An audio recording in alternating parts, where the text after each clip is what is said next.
Begins at 6:30, generally speaking, when I call. However, while we now have some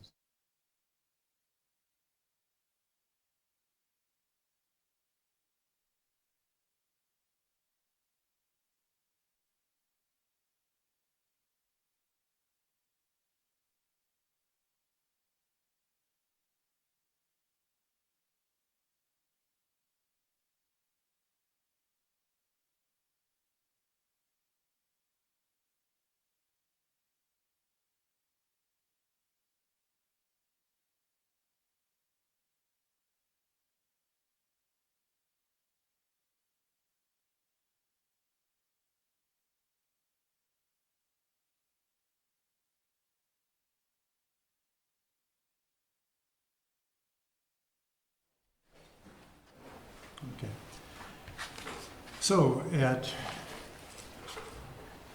6:34, let's say, by the clock on the wall, I would like to call this meeting of the Development Review Board to order. I'm Doug Johnson. I'm the chair of the Development Review Board. Kevin Lumpkin, the vice chair, sits to my left. Matt Basowitz on the end is the third member of the 5 members of the board. David Weisberg is a alternate, and indeed the alternate, and he attends all meetings and is going to fill in for the missing members of the board. However, he only gets 1 vote, not 2 in this instance. I'll take it. We are looking for another alternate on this board. If there's anybody here in the room who is interested in a position on the Development Review Board, I would urge you to contact Eric Forwald, who is the zoning administrator and who staffs this committee as well as the Planning Commission. I want to remind everybody that it's very important to protect your rights as a potential interested party to sign in on the appropriate sign-in sheet on the side table here at the entrance to the council chambers. We have 3 cases to consider tonight, and we'll take them in the order in which they are listed on the agenda, which you may or may not have seen, but copies are available over on the side table as well. That would be 9 George Street First, 159 East Spring Street Second, and 18 Forest Street Third.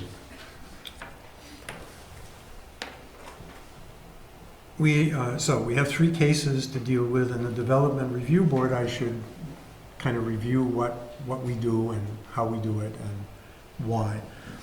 The Development Review Board is a quasi-judicial board within the city of Winooski. Each case will be called in sequence. The applicants will be giving testimony to the board, and they will be sworn in. The board will ask the applicants questions. Members of the audience can ask questions when the board has finished its questions or after being sworn in. They can also offer testimony. It's important to know that if you want to be an interested party in the case, you need to declare that before the board, status before the board makes a decision about the case. Either by signing the interested parties list that is circulated or is placed on the table for each case, or by notification to the city by letter. So you could potentially decide you want interested party status within the next week or so after this meeting is held, and gain that status by announcing that intention in that buffer period. Once the board makes a decision, the case can only be appealed by the applicant or by those who have declared themselves interested parties. The Development Review Board is the last stop in the city of Winooski. Appeals are heard then in the Environmental Division of the Vermont Superior Court.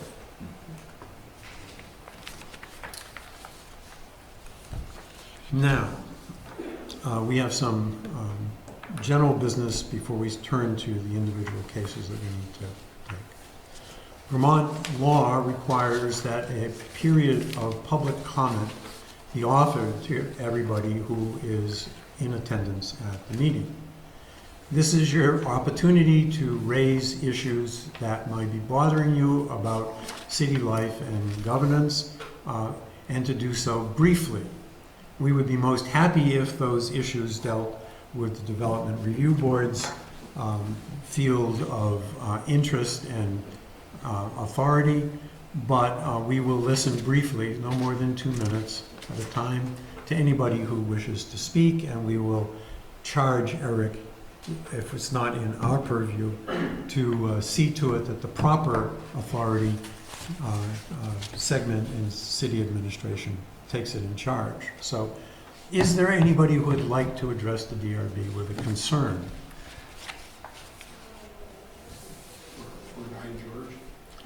No, things that are, as I understand it, the public commentary period is intended to offer an opportunity for people to express concerns about how things are going in some fashion in the city.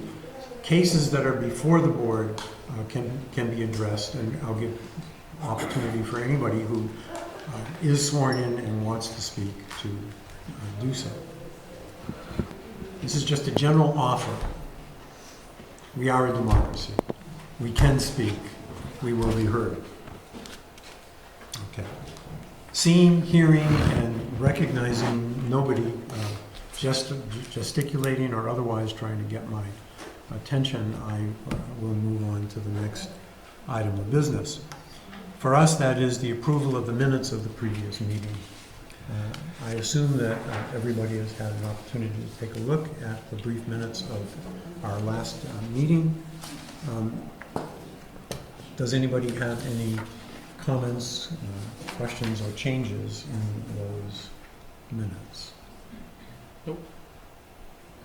No. Okay. Hearing no comments or changes, I'd entertain a motion to accept the minutes as they read. I will make a motion to approve the minutes. Second. Motion is made and seconded to approve the minutes. All in favor? Aye. All opposed? Abstentions? Passed unanimously.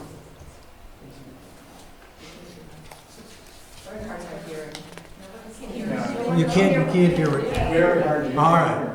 All right. This. We approve the minutes. We approved the minutes. Nobody objected. Everybody claims to have read them, including me, and they are a faithful record of the last meeting. There is one item that did happen at that meeting that is not. No, we have had no. Nothing happened. Sorry, no, nothing beyond that happened. We had, after that meeting, a change in the agenda for this meeting. This was an item that involved the proposed project at 110 Main, is it 110 Main Street? So the corner of Main and Mansion. Corner of Main and Mansion, right, for a substantial change in that particular site and the construction of a substantial residential rental property. Unable to assemble a quorum for the 17th, the previous meeting, was it 15th of September, 16th of September? 19th. The 19th, okay.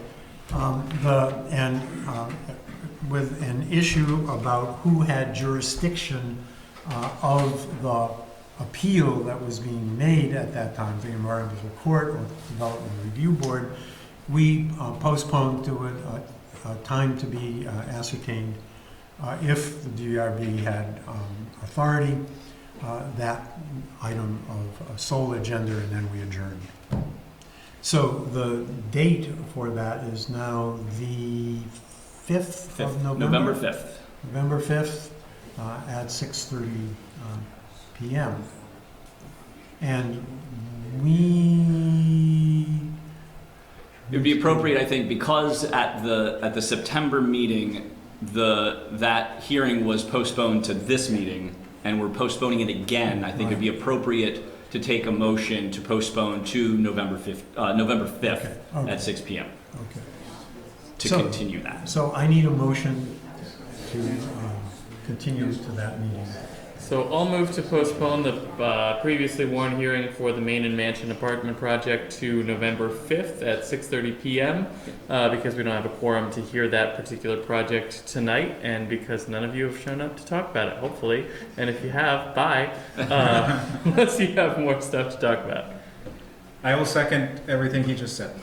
Except for the last part. Made by Mr. Lumpkins, seconded by Mr. Bassowitz. All in favor? Aye. Aye. All opposed? Abstentions? Passes unanimously. Main and Mansion will be heard in a special meeting on the 5th of November. Okay, so now we move to the first item of business on our agenda. It is the George Street property. This is a conditional use approval, request for a conditional use approval on that property. Who is going to speak for the property and the changes and the things that are desired that require our consideration? The applicant is here, Mr. Pajala, Okay, and there's residents from the George Street area who are also here to speak at some point okay. Swear tonight. everybody in. Yep. So I need to swear everybody that wishes to speak about the George Street property, starting with the applicant.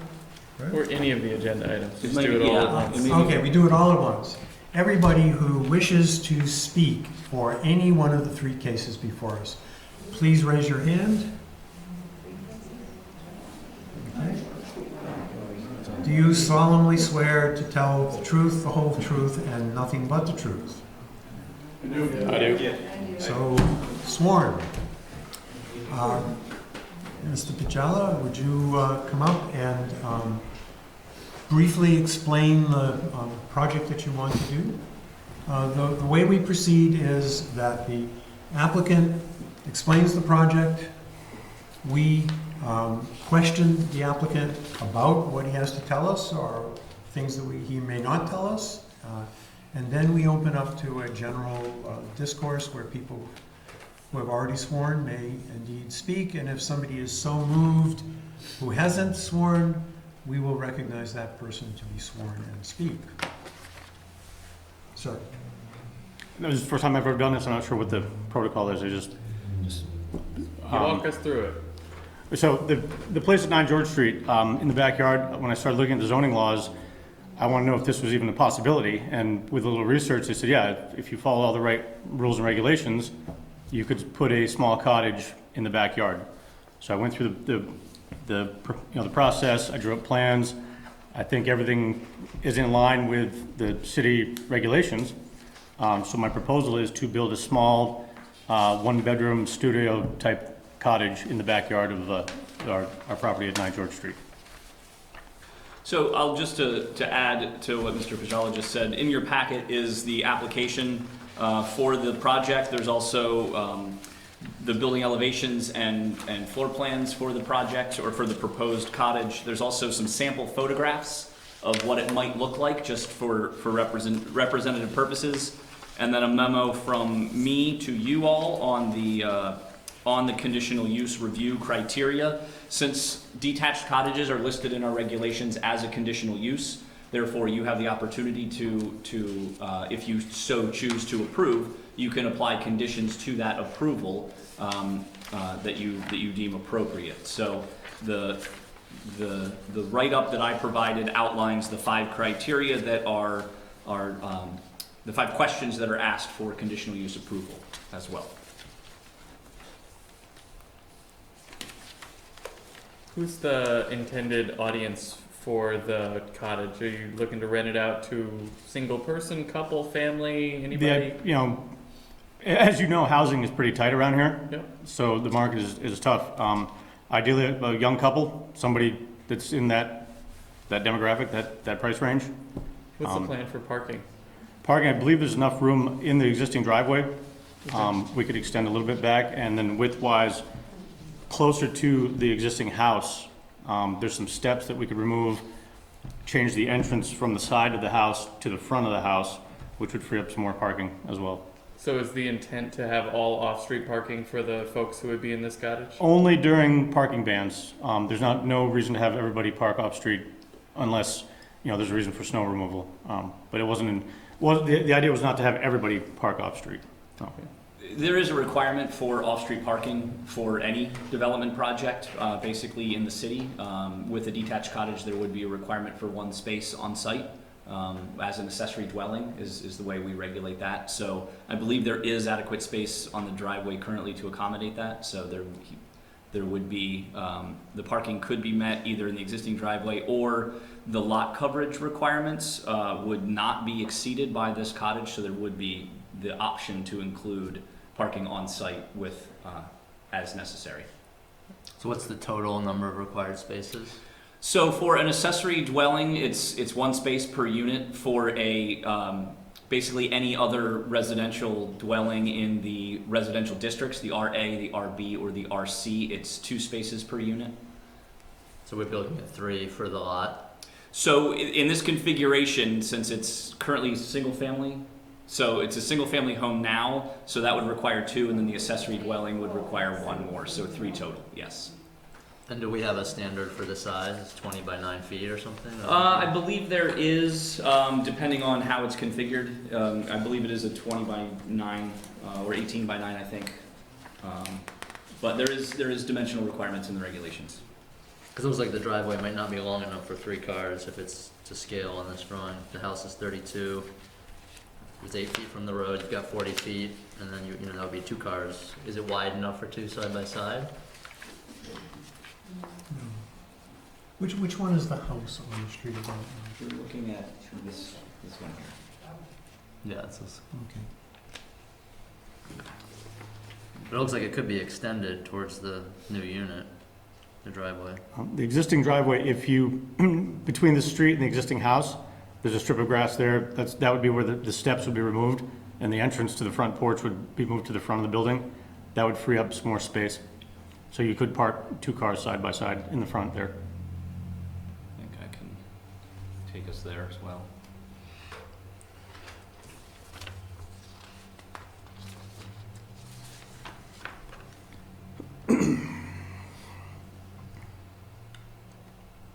I've got a note in my memo about the orientation of the building in relation to neighboring properties. Where would the detached cottage kind of be facing? Would it be just behind yours, facing the same direction, or something else? Similar to the existing building, the gable, the roof line would go parallel to the existing main house. Eric, you listed that as a potential consideration. Was there anything in particular you wanted us to explore there? I think it was more just in case there was any issues with privacy with neighboring properties, things like that. So with the way the building would be oriented on the site was just something to consider. Okay, maybe we'll hear from other folks about that. We'll revisit it. It looks like the door, the entry to the new unit would be facing the existing house, be on that side. That was still up, there was either I think it was gonna be from the driveway side. And the 24 by 28, that was months ago when we started this process. I've necked that down since. I think I can get away with 20 by 24. So just to reduce the footprint and deal with setbacks appropriately, a smaller piece, a smaller building, we can get away with that. I could make it shorter by 4 feet in each direction, I think, and it would still be adequate to have something you could use. It's hard to tell from the street what is going on in the backs of properties along there. Is it open space? Right now, it's just a lawn. There's a shed out there, and I mean, then there are different ethics that operate in neighborhoods. Some neighborhoods look for fencing or screening of some sort. well, there's a hedgerow that is the center field fence for the baseball field, and that to the back of the property. It's on your back line. But no fencing, hedging, anything along the sides? Just picket fence on either side. Okay. So that's what the dark line represents. The dark line is the hedgerow for the baseball field, yes.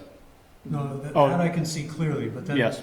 The dark lines on this map are the parcel boundaries? This is lot line. They're just the boundaries. It doesn't say there's a fence there. Correct. or anything. Correct. Okay. That is correct. Those are the tax parcels.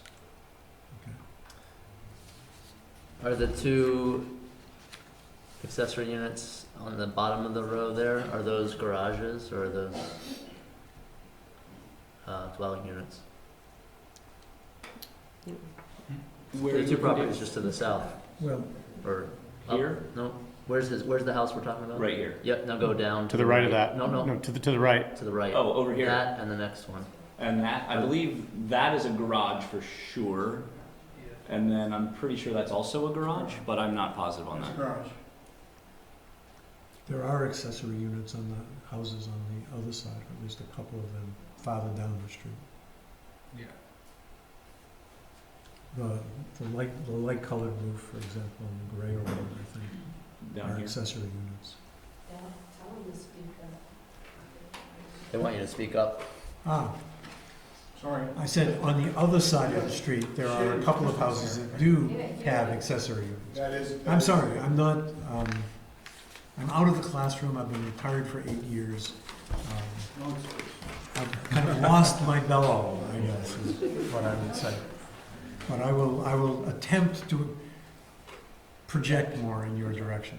I'm really sorry about that. Ready to hear from some neighbors? Is everybody finished with questions here?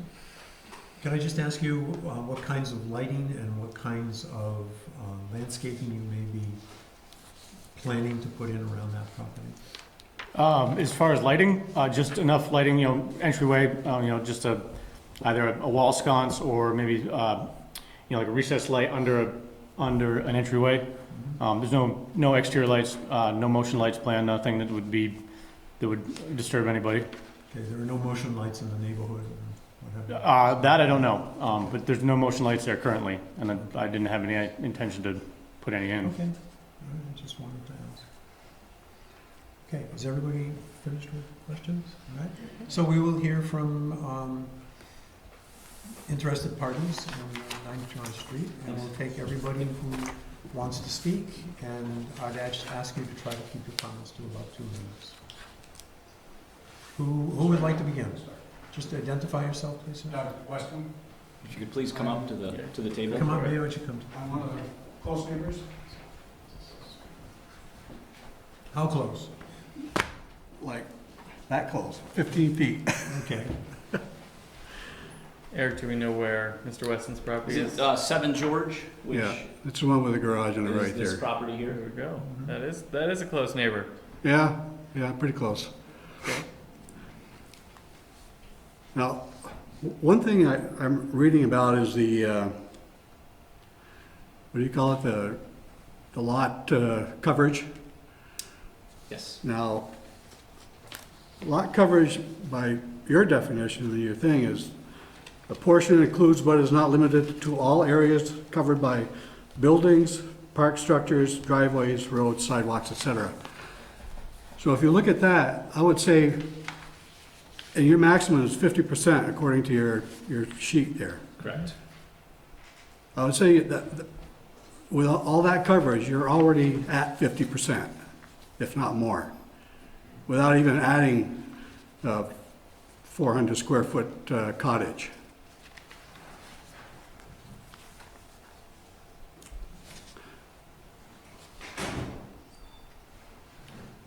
So there's usually a lot coverage calculation that's done for every application, so we can see kind of using geometry what the calculation is.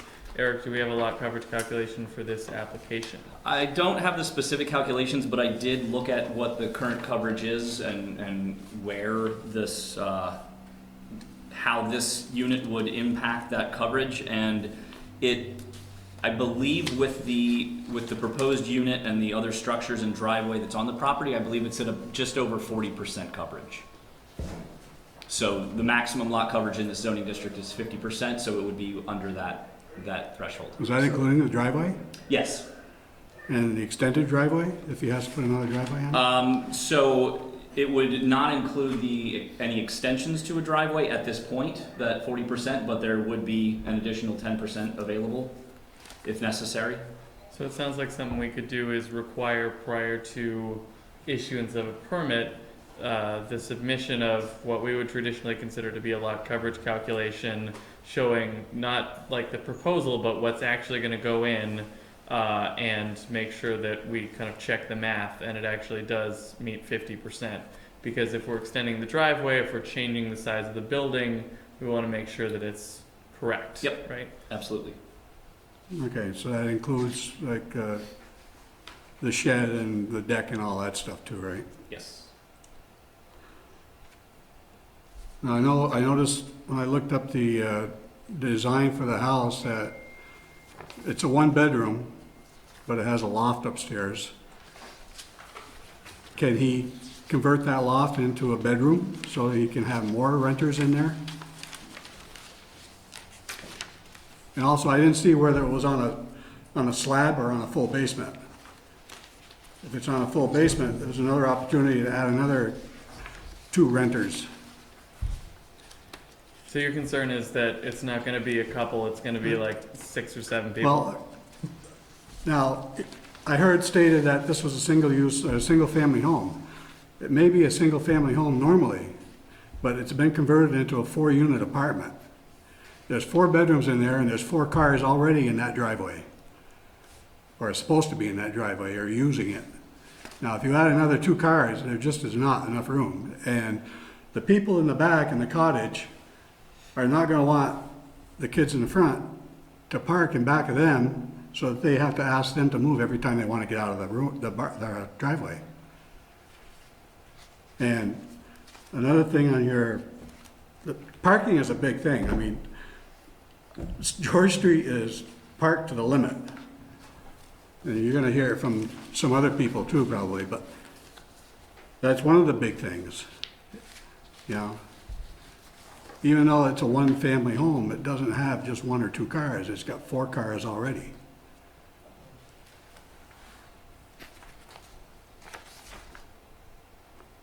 And according to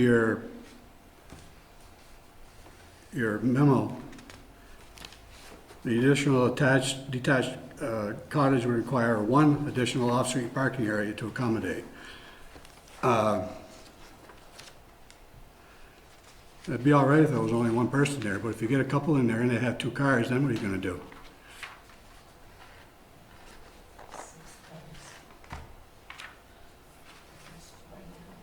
Now, one other thing is, if this does go through for whatever reason, can we request that he puts a privacy fence on both sides?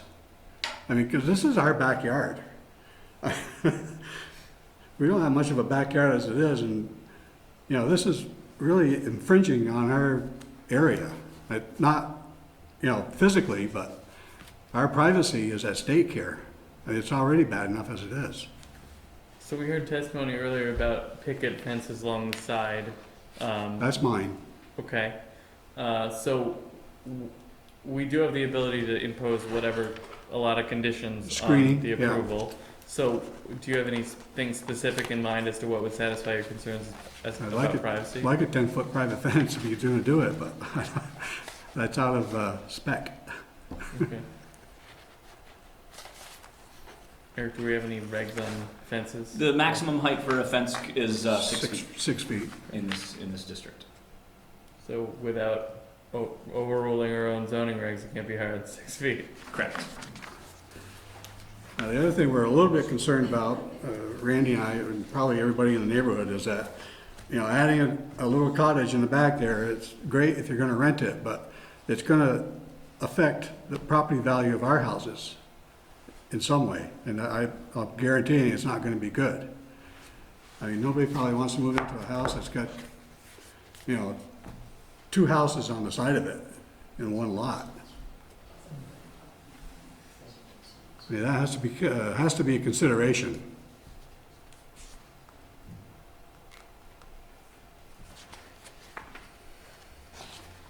wisdom, Mr. Weston, on what has happened to property values on the street for other houses that have? Well, I know, every property value has been going up. I mean, you know, you're selling houses now that are, you were $200,000 10 years ago, and now they're 265, 280, but, you know, you look at Bellevue Street and, you know, they're selling houses for 200,000-300,000.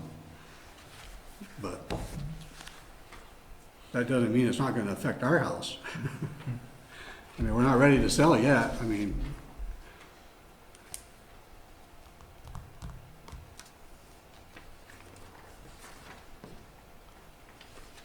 If I may, If you may, quickly. the plan was to do insulated slab foundation, no basement. And as far as the loft goes, that is the one bedroom. There's only one bedroom upstairs. There's no extra loft space.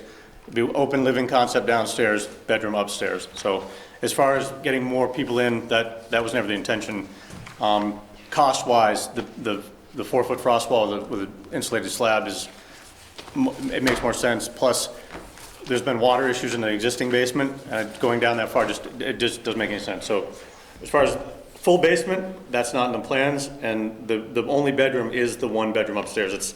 It may either be an open loft space bedroom or an actual closed-off bedroom, but there's only plans for one actual room. So what the plan shows as loft space is simply open space? I think that's just open, it's an open stairwell with just an open cathedral ceiling. That's, I believe if I remember how I drew it, it's just an open space. Well, it has the master bedroom on one side, and it has what says, calls loft space. Oh, where the stairwell comes up? To. That's- You get a spiral stair going up. That is just, when you look at it, it's really only about 8 feet by 8 feet, so it's kind of a landing and maybe a spot for a desk or a chair, but it was never intended as a bedroom. I guess with another car. So but the intent is 1 unit, 1 bedroom. Absolutely, just one bedroom. And how do we control it?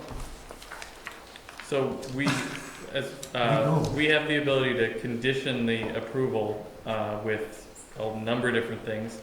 So what we're going to do is we're going to take into account comments, we're going to deliberate, and if we choose to approve the project, we can approve it with conditions. And the goal, I think, of the DRB is to find some balance between allowing development and satisfying the concerns of folks around. And that's kind of what the conditions are for. And it's helpful to hear from neighbors what conditions might be appropriate to satisfy the concerns of the neighborhood, keep it in character with the neighborhood, and not increase things like traffic, parking too much, that sort of thing. Now, what about snow removal? I mean, I don't know where he's gonna put the snow. You know, blow it in my yard? I mean, you get a large snowstorm and you got 4 cars in there, I don't know what you're gonna do with them. Or 6 cars or whatever, how many cars there's supposed to be. And snow removal on that street we're usually last because we're such a big street. But it's always, after snow removal, there's always cars in the road and the snow etches out from the curb and people park out further away from the curb. So by the time, you know, like a good 2-day snowstorm, there's no way a fire truck, an ambulance, or anything is going to get through that street with cars parked out there the way they plow. It's an issue. That would be a concern for. I mean, I've seen, last year, we were sitting there, it was after a snowstorm, and I saw the garbage truck, and there was cars all over the place, and they were not at the curb, they were a good foot or more, and that really narrows it down. The garbage truck came down, turned around the corner, saw he couldn't get through, so he backed up and took off. And that's just a garbage truck. If you have a fire truck or an ambulance or something that, down the end of the street, you're never gonna get it. Now, the other thing is that sidewalk that was put in 4 or 5 years ago, maybe. Now, that's supposed to be like a safe way to school, they called it. That was their excuse for putting it in. I mean, I didn't really care for it, but now, you've got a ton of kids walking by there every day, coming from school, anybody on the east side. usually walks down that street. And, you know, more cars in the street, or more cars backing out of the driveway are really gonna be a challenge for some of these kids, because they don't pay any attention.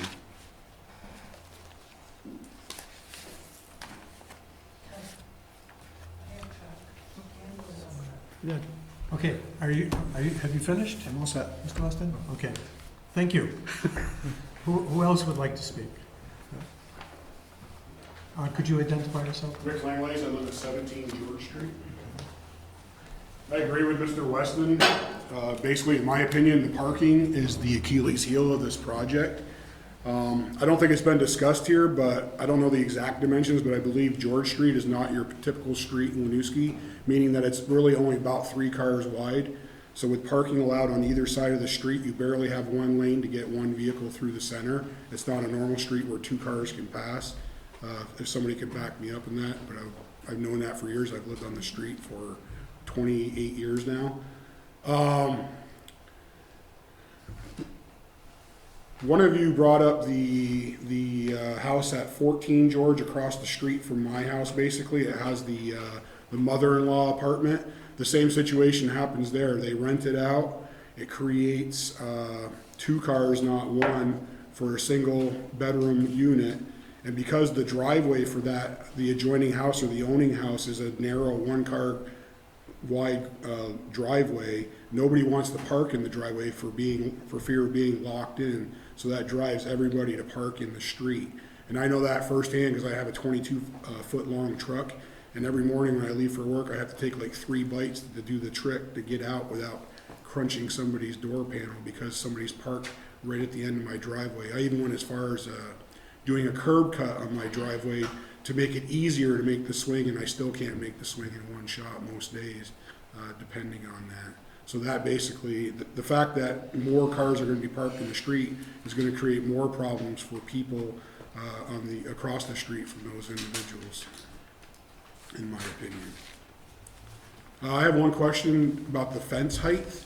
If 6 feet is the limit, how come there's a 14-foot fence in my backyard for the basketball court? Probably to keep basketballs from coming over. What is that? Is that I have no idea. I'm just asking because that was brought up. I have no idea. Chances are that fence is on a piece of property that's zoned differently than yours, Okay. so. I mean, that is the schoolyard. It that is the you're school, Talking yeah. about. And then again, going back to Mr. Weston's comments about, that being his backyard, I have the same situation with the monstrosity house that's on the left of my house, which is basically the end house there when they raised that up years ago. So now when I look out any window in my house that looks west, I see nothing but white siding that basically blinds you when the sun's on it. I have no views or anything, and it basically eats up my entire yard. And if I'm in my yard, I have somebody looking down on me from high up perches, and it basically erased my privacy where I used to have that. So I sympathize for his cause. Okay. And that's basically all I have. Okay. Thank you. Who else would like to speak? Randy Castle. Okay, Mr. Castle?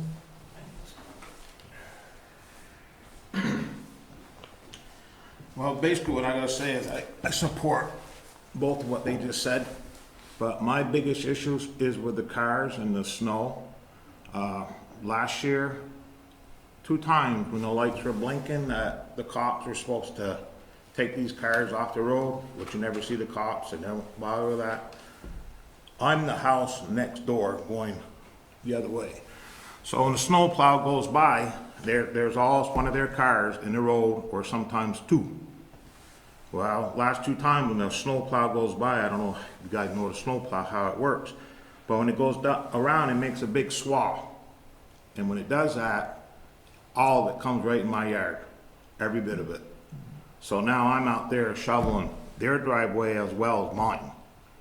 So Your house is which one? At the very end? 11. This one? Yeah.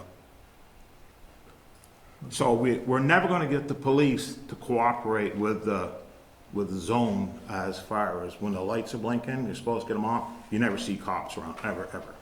So that doesn't even make sense to anybody. So we gotta figure out how we can get it so these cars are not parked, and now when you bring in 2 more cars, which he says 1, there will be 2. How are we gonna put 6 cars in there? And how am I gonna be able to keep cleaning this up? 'Cause I'm getting older every year and I don't wanna do it all the time. So, that's my gripe. Okay, Thank you. thank you. Anyone else? Yes, ma'am. Marie Miller, 10 George Street, across. Same thing, parking.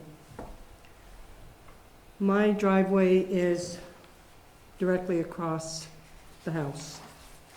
They put more cars in there, like he said. In the winter, it's a disaster. You can't get out of my driveway because if the snow is there, you can't cut it sharp enough to get around it.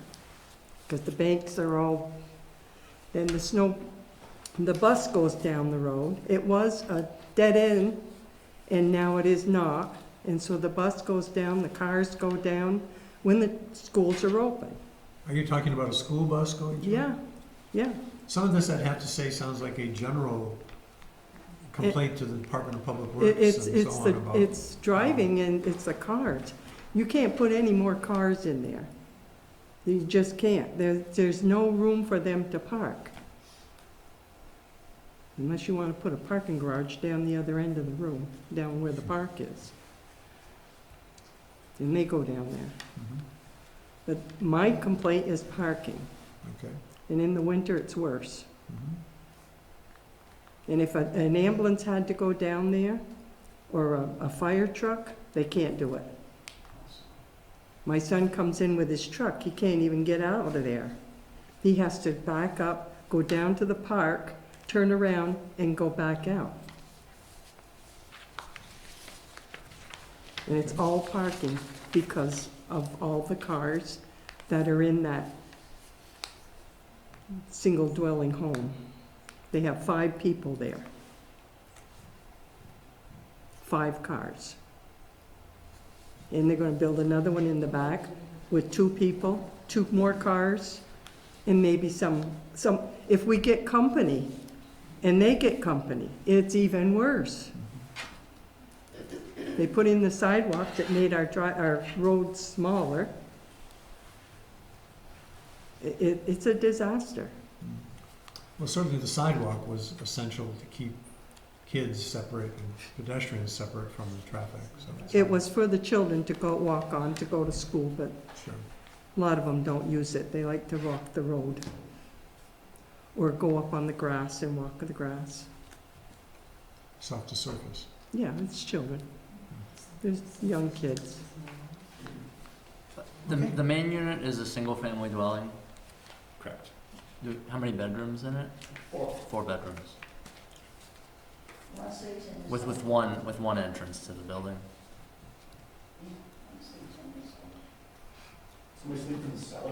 Is there one family in there? No, there's 4 college kids. Eric, a piece of information. What is the minimum size for a rooming house? What is the definition of a rooming house? Do you know? I can see if we have one.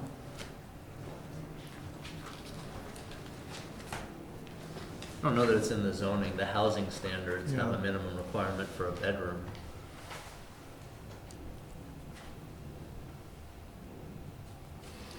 We do not have a specific definition No, for no, that. I Doug? don't recall. I'm just wondering whether you know. I think it varies, quite frankly. I don't know specifically. I think it would also have to, if it was licensed by the state, for example, it would have one set of requirements versus not. So that I can't answer. Okay, that's fine. Fair enough. Okay. So we've heard a lot about 4 cars. We just heard 5 cars, 4 college students. I haven't heard you disagree that there's 4 cars coming in and out of there. I assume they each have their own car? Yes. Is there anyone else who wishes to speak who is going to bring a different dimension of the issue to the forum? Please, yes. Could you tell us your Betty name? LaCharity. Okay. I've been on George Street for 60 years. He's right, it's the cars. We're lucky a school child hasn't got killed yet. We had to call the police one night to have Sonny move the car out of our driveway. Their cars were all parked in the front. A car came and parked and blocked us in the driveway. We couldn't get in or out of our driveway. We called the police, they came up right away and handled it. The guy moved. And it gets worse and worse all the time. It doesn't get better. And he's right, there's 4 rooms he's renting. But there was a guy sleeping in the cellar. I went over and brought a package and there was a cot in the cellar. That was the 5th one, that's 5 cars. And we have a very, very narrow street. If there's 2 cars parked away from the curbing, the fire truck won't get through or the ambulance. And there's nothing we can do unless you start having parking on one side on that small street. It just, things are changing so much. If I wasn't so old, I'd move out of Winooski. I wouldn't fight all this. It just, I know you want new people in, but you're driving the old people out. And I have nothing else to say, but I think I'm speaking for all the people on George Street. It's the same way. Thank you. Thank you. I'm gonna take a different perspective Okay, that'd be helpful. Yep. George Street. Could you give us your name, please? Ron Rushmore. I live on 15 George Street. One of the... Sorry, sir, did you sign in? I did. Okay. Ron Rushlow. No, gotcha, thank you. So if he's gonna put this building in, how's he gonna hook up the sewer? How's he gonna hook up the water? How's he gonna hook up the power? From what I can see, the only way he's gonna do any of that is to dig up his whole driveway. While he's doing this, where's he gonna put all this dirt? On the neighbor's yard? No, clearly not. I mean, how's he gonna hook up the sewer? How's he gonna hook up the water? That's a huge, huge undertaking and very expensive. And I don't know what his budget is, but it's gonna cost him a lot of money. And it's gonna be difficult for neighbors in that area to have to deal with all this construction going on for a 1-bedroom cottage. Which you got two units on the street where they have a mother-in-law's house and he's got 4 people living in this place.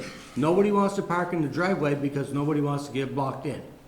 He's got 4 vehicles and there's only 1 car in the driveway because nobody wants to get blocked in.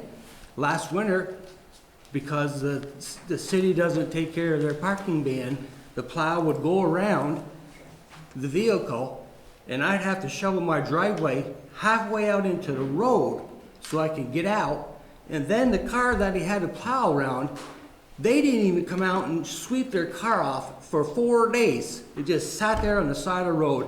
They couldn't even come out and shovel the snow off their car. Just sat there for 4 days while everybody else had to play their little game. It's ridiculous. And I'd like to know how he's gonna get the water and the sewer and the power back to that place and make it cost efficient. Okay. Thank you. Without making a giant mess, Yeah. because it's gonna be a giant mess. Anyone else with a different perspective, an expansion of perspective? I have one more technical thing. On redirect, Mr. Weston. Do I have to get up there? No. Just go for it. Now, is this considered an accessory dwelling or a detached cottage? Or both? In this case, it would be both, because of the zoning district. They're allowed to have 2 units per lot. It could either be as an accessory dwelling, which would be contained in the primary structure, or in this configuration, a detached cottage. So this is being listed as a detached cottage. In Article 9, in your city thing there, an accessory dwelling is efficiency of 1-bedroom dwelling that is located within a particular an owner-occupied single unit. Now, this is not an owner-occupied building. So I don't know if that, It doesn't, because this is not attached to the main building. This would It's be, not part of the main this would building. fall under the definition of detached cottage. so that's an exemption? No, it's part of the zoning regulation. So The the, zoning regulation allows both types of structures. let me see if I got it. In this district, you can have one or the other with DRB approval. If it's attached to the unit, then it's called an accessory something or other, accessory dwelling, and it has one set of requirements. If it's detached, it's a detached cottage and it has a different set of requirements. It sounds like the owner-occupied primary structure doesn't need to be owner-occupied under the regs That to is have correct. a detached cottage. That is correct. A detached cottage is also a use by right. I'm sorry. An accessory dwelling is a use by right, where a detached cottage is a conditional use. Okay.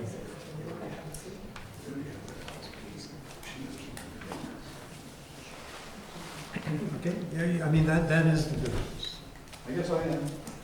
No, zoning code is not easy to understand, and I don't understand all of it by any means, so I'm not upset if somebody makes a mistake.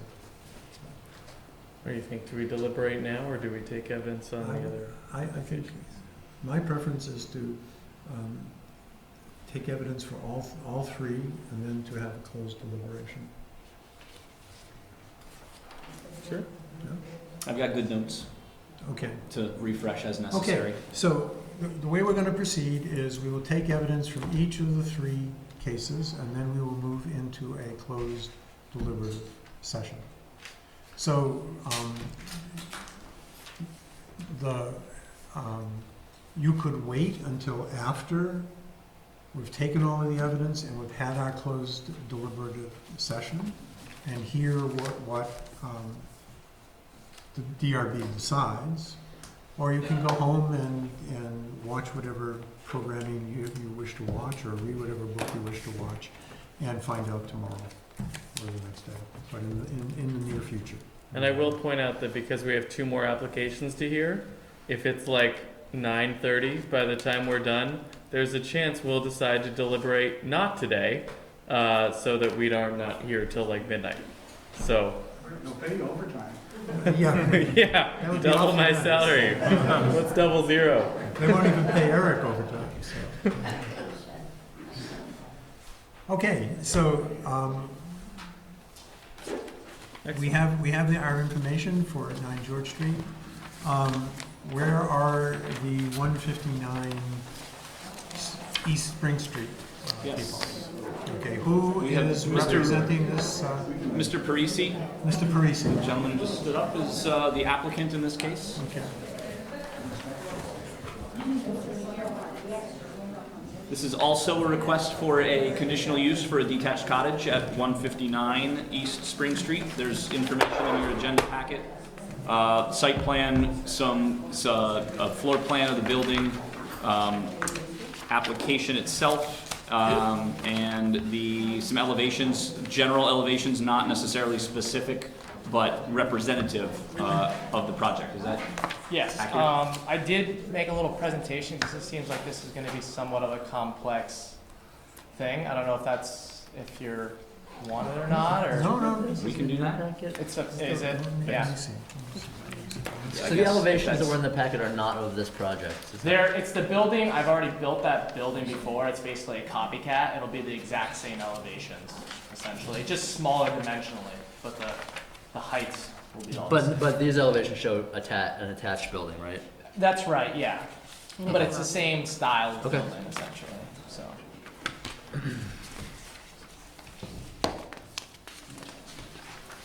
Well, that's all right.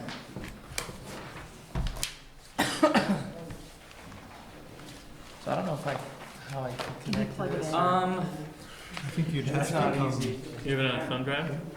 Do you have a? Oh, yeah, actually, I can, how about I just email it to you, how about that? I'm not sure if I'm on my email here, so let me give you an HDMI cable quick. Okay. You can do it that way. Straight Should into reach. the projector. Appreciate it, thanks.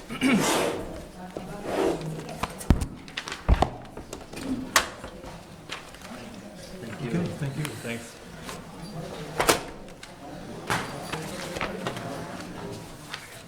Thank Thank you. Yep, I do.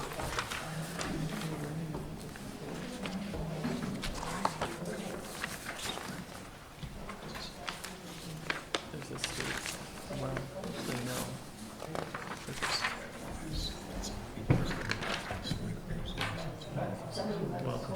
It's also not our problem.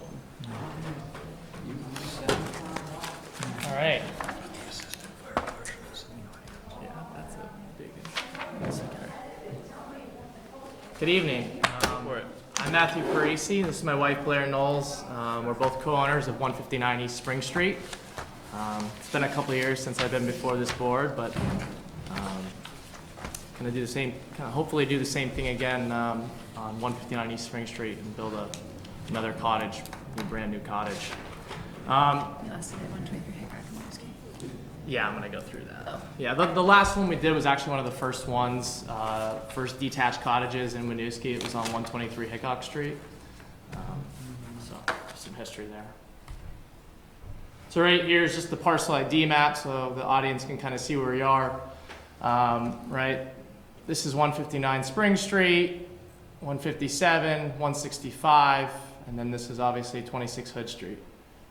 So you can kind of just see that, obviously. This is a survey of the property. I don't know the exact date of the survey. It is quite old. It was obviously hand drawn. It shows when it was filed, but not the date that it was completed. I do plan on having a new survey done of the property to confirm kind of old property lines and so on and so forth. But this kind of gives you a survey of the property, and then it's kind of bordering properties, so on and so forth.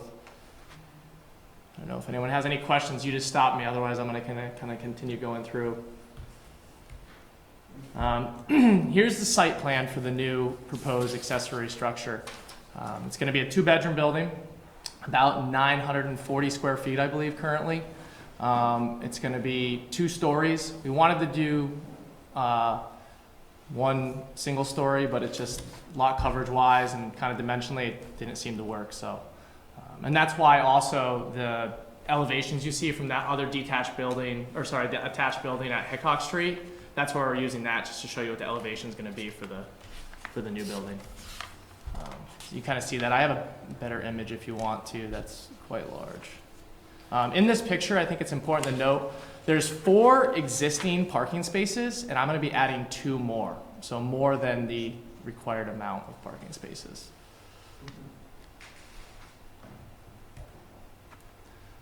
This is the general layout of the property.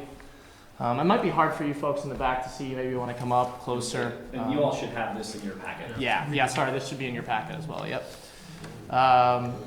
So you can kind of see how it's going to be on the first floor, open floor plan. If you have any questions about it.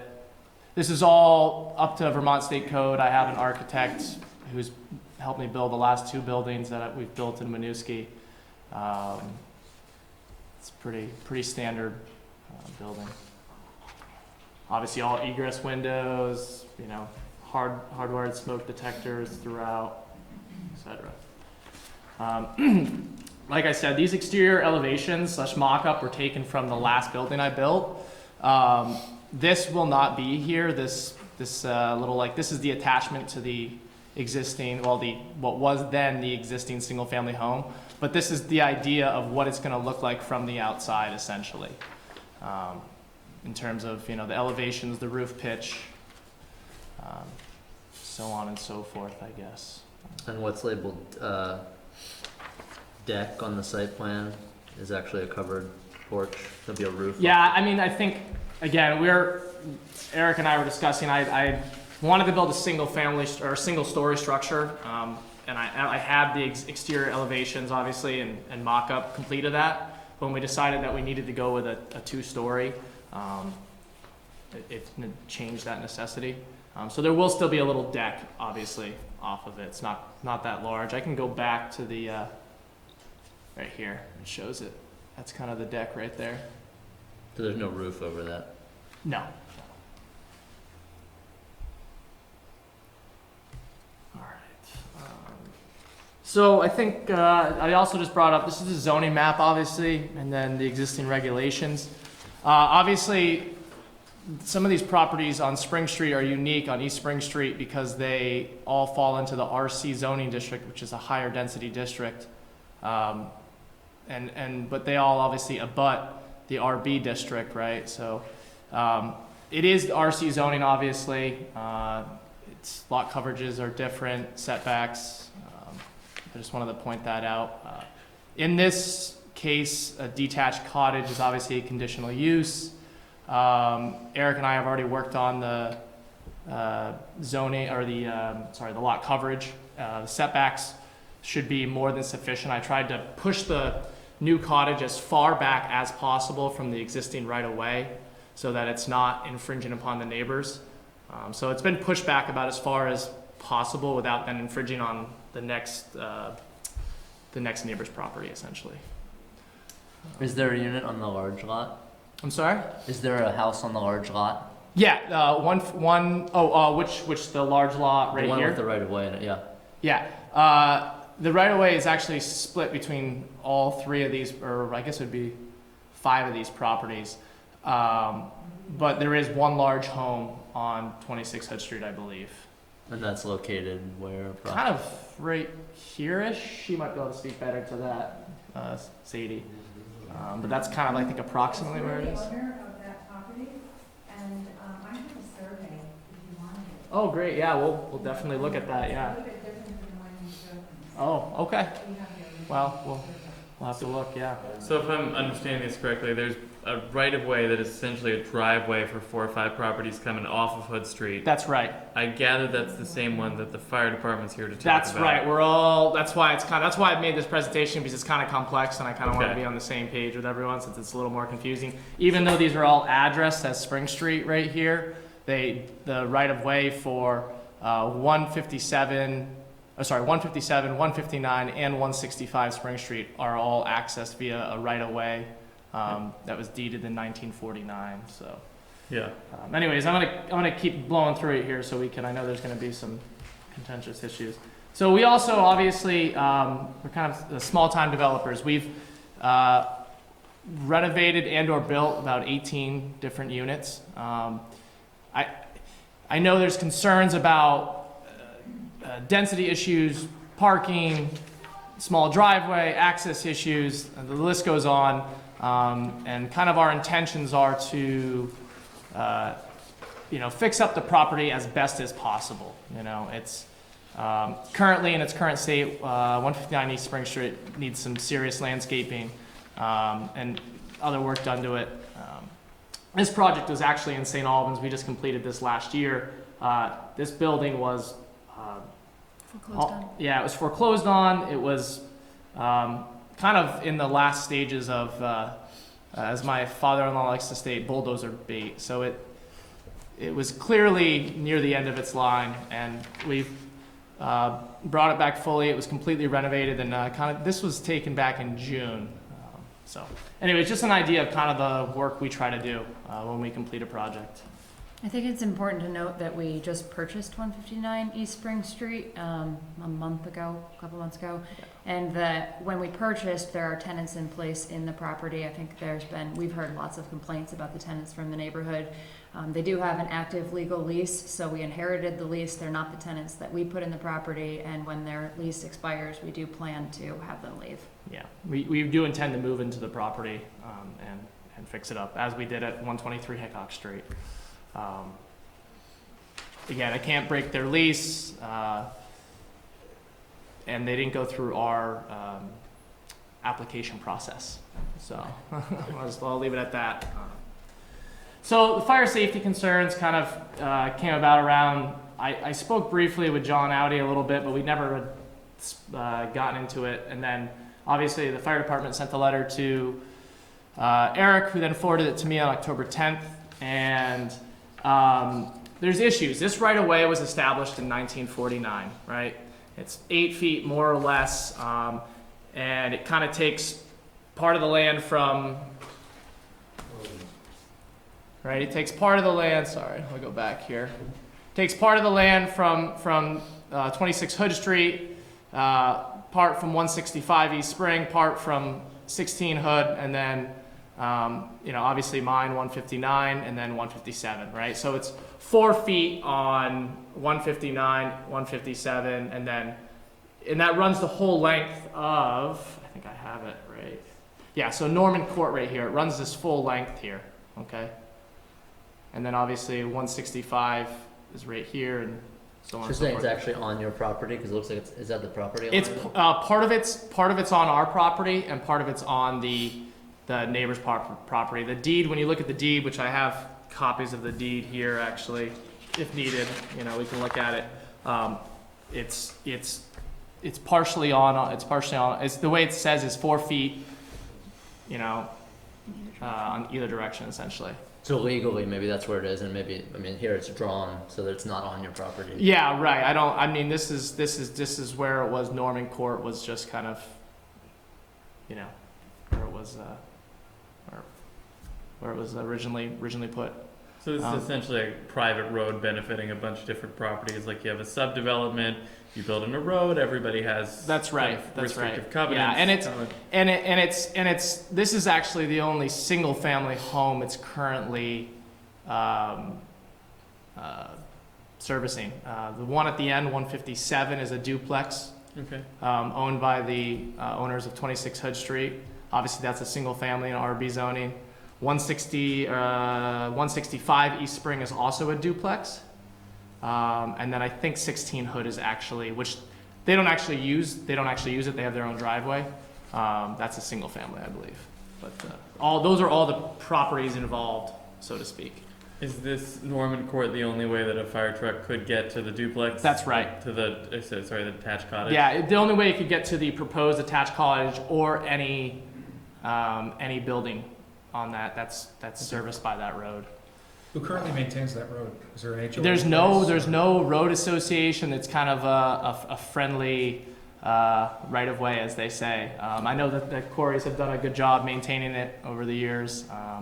They do, like I said, they do own 2 of the properties that are kind of serviced by it, so for obvious reasons. But obviously, if we go now to the fire safety concerns, the current right of way is not large enough. I know we met with the quarries about a week ago to discuss the fire safety concerns and issues, and I spoke with Liam, Liam, and they discovered that obviously the right-of-way wasn't large enough. I don't know how long ago this was, but relatively recently there was basically a 911 call for the fire department to get up there, and they were unable to access September 23rd. They were unable to access the property, essentially. So in the advent of a fire, all our properties will be in grave danger. I don't know, maybe you'll be able to get in there, maybe you won't, and it's like, it's one of those things where, I drove the Explorer, which is the smallest vehicle, right, smallest vehicle. right, And it was like going down right. a class 4 road. Right, and you would agree that no matter if a new house is built or not, it still poses the same danger to the current buildings that are there, correct? It's something that needs to be addressed, absolutely, for a safety concern. So after speaking with Liam, and we're trying to figure out ways to solve this problem. The easiest way is, they say we don't have to widen the road, but we got to get rid of some of the trees that are there essentially, and a lot of these trees are on the quarry's property, and some of them are on 16 Hood Street's property. So obviously that's an issue. That's their property, being able to cut down the trees and whatnot. I will say when the right-of-way was deeded, none of those cedar trees, they're all cedar hedges, were there. They're over 70 years ago, 1949, and those cedar hedges are at most 50 years old. So they weren't there. That wouldn't have been a fire access issue in 1949, and is now a fire access issue. So it sounds like you're in discussion with all the stakeholders Yes. Of this issue. Do you feel like you're on the road to resolution? I have offered to, when we met, I offered to cut down all the trees free of cost, and only so it would meet the 16-foot requirement that the fire department asked. So no more, right, and no less. And then in addition, I said we could replant more trees farther back and/or a privacy fence. So, because obviously they're worried about privacy.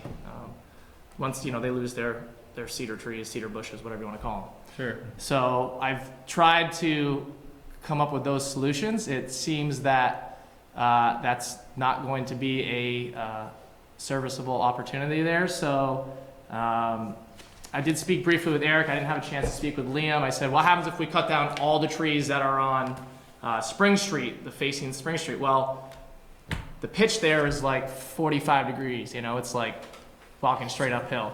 So yeah, you can get a ladder truck in there, but you're never, to spray the houses down, but you're not going to get any ambulance or whatnot in there. Yeah. So we're trying to explore all different options. I'm trying to work with the current stakeholders to figure out a solution. I'm just not sure if that's a possibility. And this has all kind of been coming about within 7 days, so to speak.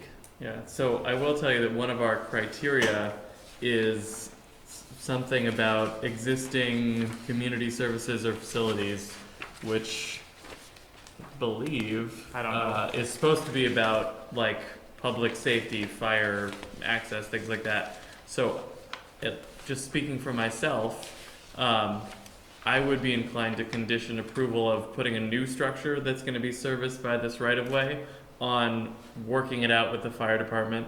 Yep. Totally leave it to you how to satisfy all the stakeholders, but if the fire department doesn't check the box saying, yeah, you're good to go, my inclination would be to say, let's not put another structure on here if the fire department says we can't get to it and keep it safe. Right, and I totally understand that. I think from my perspective, if there's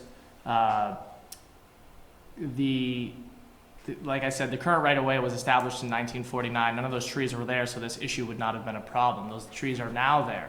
Yeah. So that's an issue, right? Second, every single home already there is a duplex except for mine. So they are getting the benefit, kind of a double benefit, so to speak, of that.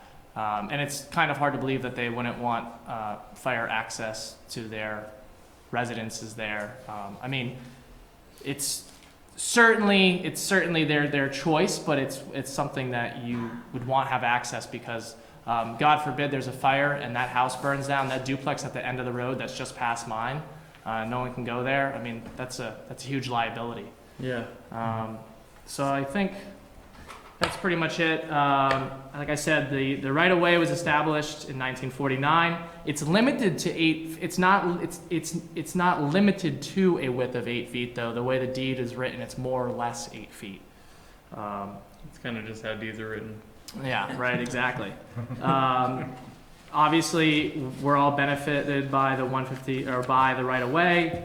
I already talked about the trees. I'm willing to work with the fire department and the current stakeholders to figure out a solution. It seems to me that the safest solution for any of the parties involved is to figure out a way to preserve their privacy and make it a safer right-of-way.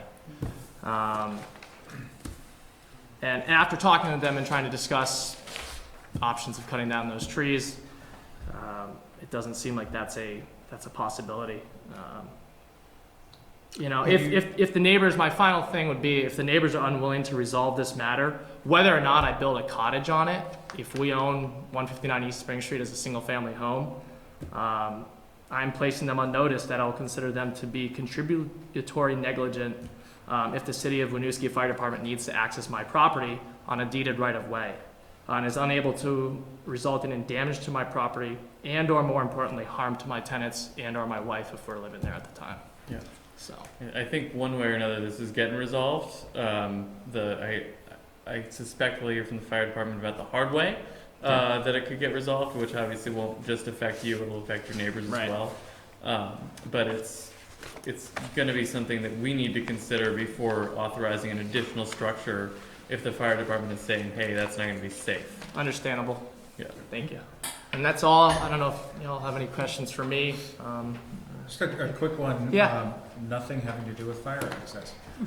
You mentioned a steep slope leading towards Spring Street, are there any concerns, any issues with potential erosion with another property there? So, in the clearing? yeah, that's a great question. The reason why we put the cottage where it is it actually has the least amount of slope there. It's over 20 feet. It's about a 2.5 foot slope. And I'm not creating a basement. It's going to be on a frost wall. Okay. There's going to be minimal digging essentially required. So you can see where Spring Street is. Can you show them where the cottage is going? Yeah, the So cottage it's- is going to be almost, you can kind of see where this old shed is. The shed is not there anymore. It's since been taken down since before we owned it. The new cottage is going to go approximately here. I can actually, It shows up on the site plan. It shows Yeah. up on the site plan. so you can kind of see it right there. My The- point just being, it's the furthest possible point on the property from the slope and further Yeah, than this- the existing house. The slope, the really bad slope begins basically right here. This entire part of the property is almost unusable in It terms begins of. almost at the front door of that property and it extends down to, 3 or 4 feet from the edge of the existing north side of Spring Street. I mean, it's an incredibly steep slope. Yeah, yeah, It's absolutely dependent on the wooded vegetation that's on it for its right, which stability. is, yeah, Anything that happens to that wooded slope is Right. going to cause massive erosion. It's Right. certainly not in your interest or any of the other property That's owners right. to encourage that. right. And it would seem to me that a neighborhood association is not the route to go, but rather to acquire the land in sufficient, generally along the right-of-way, but in sufficient breadth to create a roadway that is city acceptable as a city street. As you mean the city owns the street would I would think that there would be a process by which a developer, building a street to provide access to houses that are built along a street, gets the approval of the city for the street that it builds. Right. If it's built to the standard that the city demands Right. as the minimum to allow fire access to the houses on that street. right. If done, it should be accepted by the city as a formal city street, not as a private way. Because a private way has to be maintained by all abutters to that particular Right, and roadway. right, and currently there's no. I mean, like I said, This is a costly enterprise. yeah, And I don't know what state law requires of a non-neighborhood association right-of-way that allows access to properties. But that has to be maintained in some fashion right, by the people who live along it. right, Whether they have, my understanding is, whether they have a neighborhood association or not. right. Right? So it behooves everybody along that right-of-way to try to figure out how to do it in a way that is acceptable to everybody Common involved. solution. But the best optimal solution is a city street that accesses those Right. properties. Right. But that would take, just to point that out, since the street issues came up so much in the previous presentation, that would take approximately, if that's 8 feet right now, it would take approximately, from however you divide it up from each property, if it becomes a city road, it would take, probably 8 feet from, it'd become like 16 or 20 feet essentially, 20-foot roadway if it's because the minimum is 20 it should be a feet, 20-foot road. 20-foot roadway, Yeah. so it would be almost 2.5 times what it currently is then. If we made it a city roadway. It would I'm saying significantly, that's the optimal from the standpoint Right. of access, safety. Right, so what I'm trying to say, sir, is that if we can come to a common agreement with the other neighbors, we can all come to a common agreement. Instead of taking potentially 20 feet, we can clear this overgrowth and keep essentially the existing right-of-way, give or take, and without the city having to take control of the street and take property from current landowners. I'm not happy hearing that, all right? I'm trying to understand. Taxes on that property, okay? No, Plus, he hasn't shown you the right deed, okay? We own right up, I took pictures also, you can see it, and I also have a copy of the deed. Where their cars are parked now is our land, and you're not gonna be able to park there. Could we, Okay, could we ask you, We'll sit and just, listen. you're gonna hear an earful. we deal with. And so is he. VC, and then, Yeah. only He has to no that. idea who he's dealing It's with. not easy sitting here listening to this, but anyway, that's okay. Go ahead, go for it. I got no more questions. Okay. Great. Thank We you have for your time. Actually, it's a second part of my, yes, Sorry. I do. Yes, you When do. we were talking about the erosion real quick and everything. Yeah. We diverted briefly. How much clearing are you gonna need to do of, trees and stuff that are currently existing on this site to make Wait. this happen? Which which site? Just my site Yeah, or the proposed right of way? Yeah, I'm assuming you're gonna have to clear some stuff out.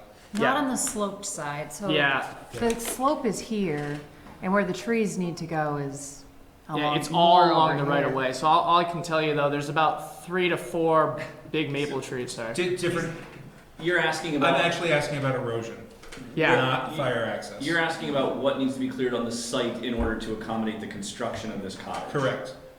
Oh, The oh, DRB portion sorry, of not this not conversation. right. Yeah. One tree is coming. One large tree is coming down, and about 6 trees that are 6 inches in diameter or smaller that are up here where there's very little slope. Okay, So so minimal erosion potential. I think almost none. In fact, it should help in some ways, especially with the roadway, because there's going to be a whole frost wall foundation Okay. put in place. So, Okay.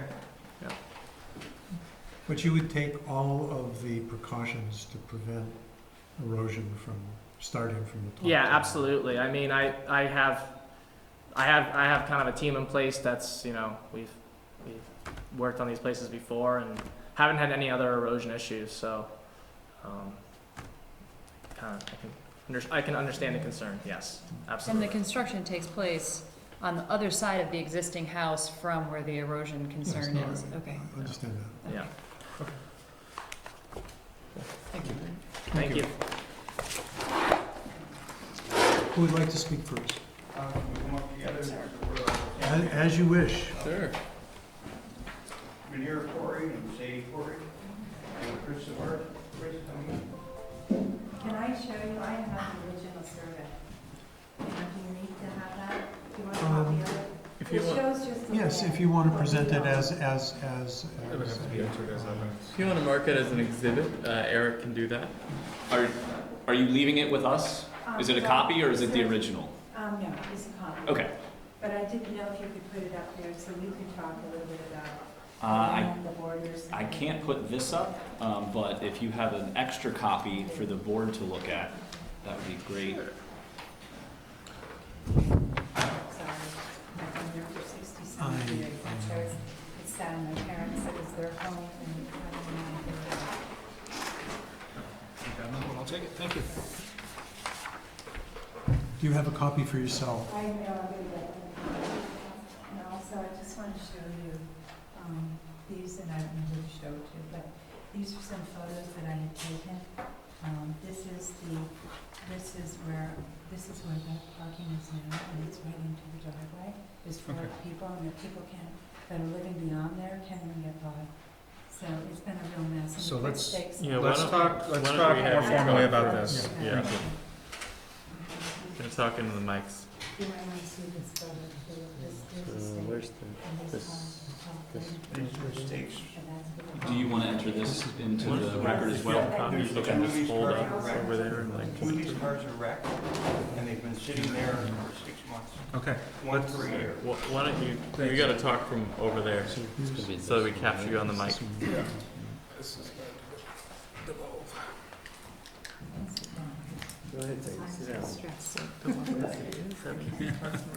Feel free to bring a chair over. Sorry?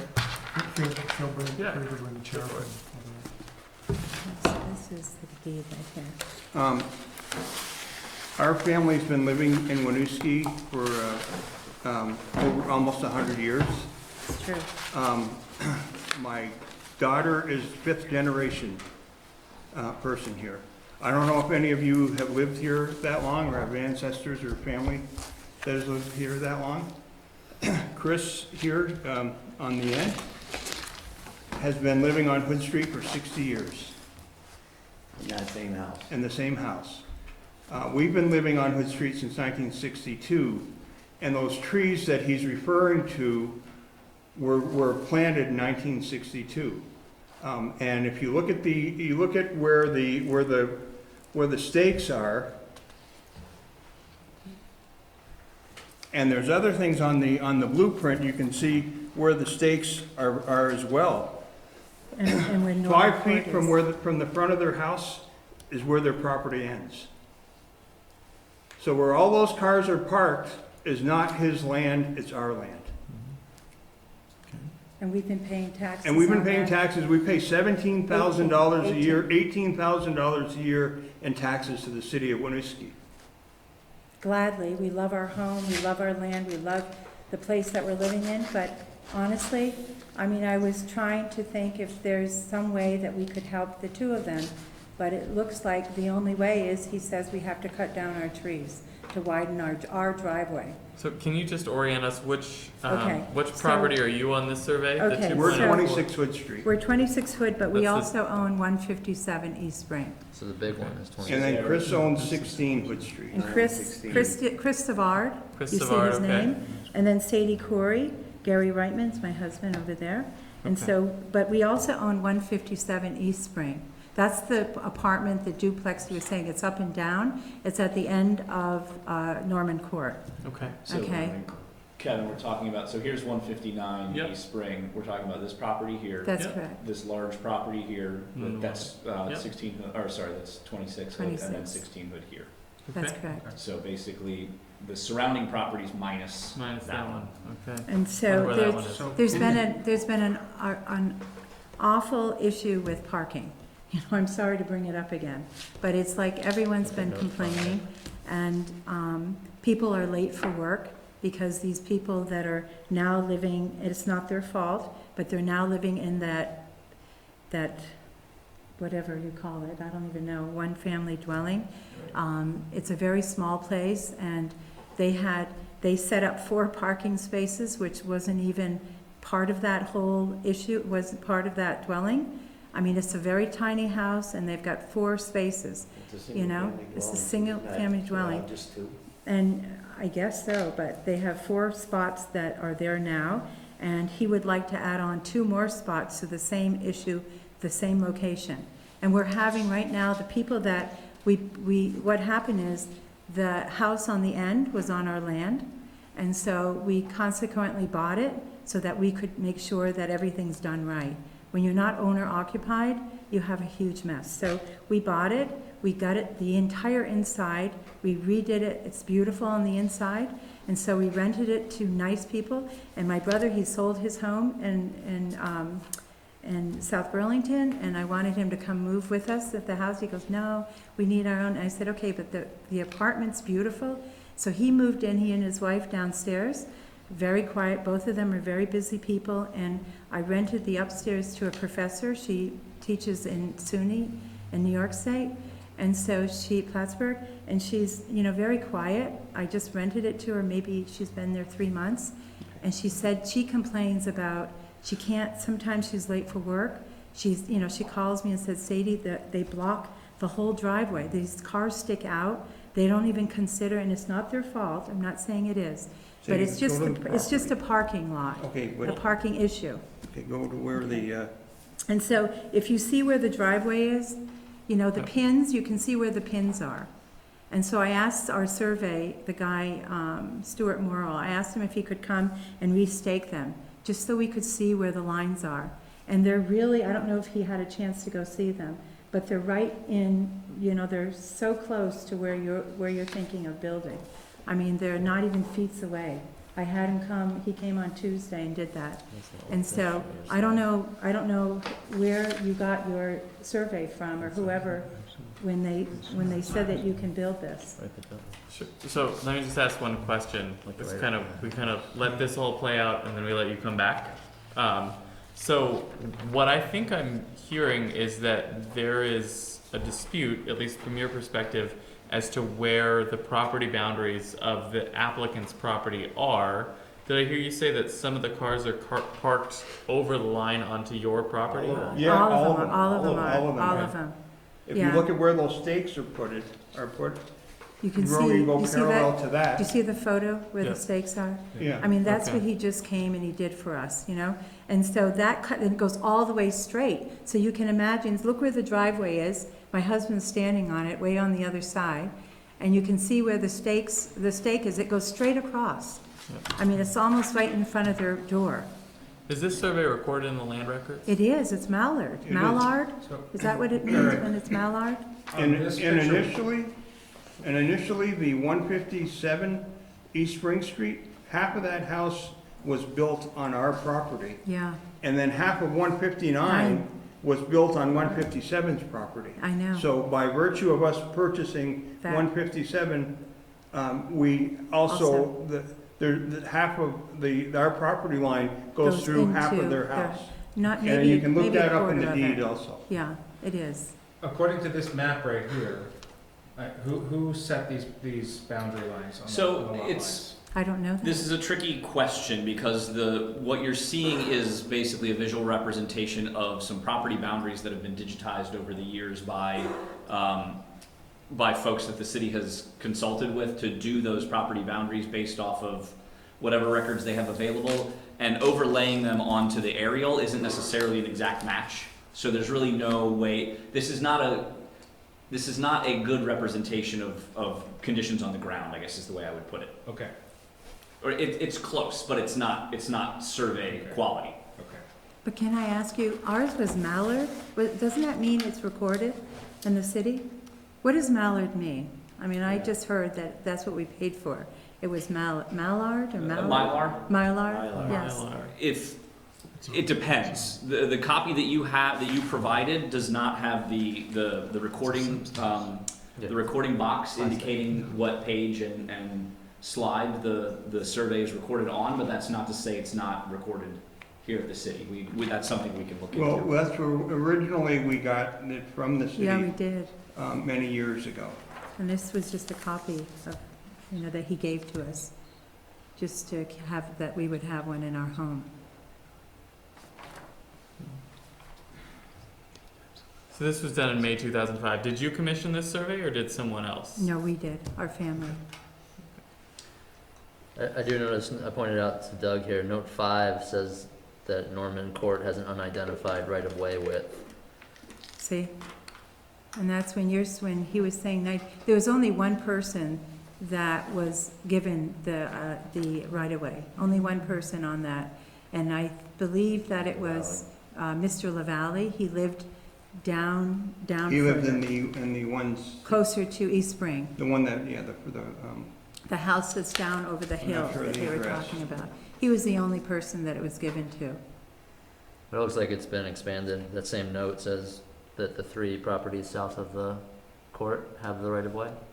Well, we just allowed them. we own that land. Yeah, we own it, but a handshake, my parents just said they could use it, and they were agreeing upon that.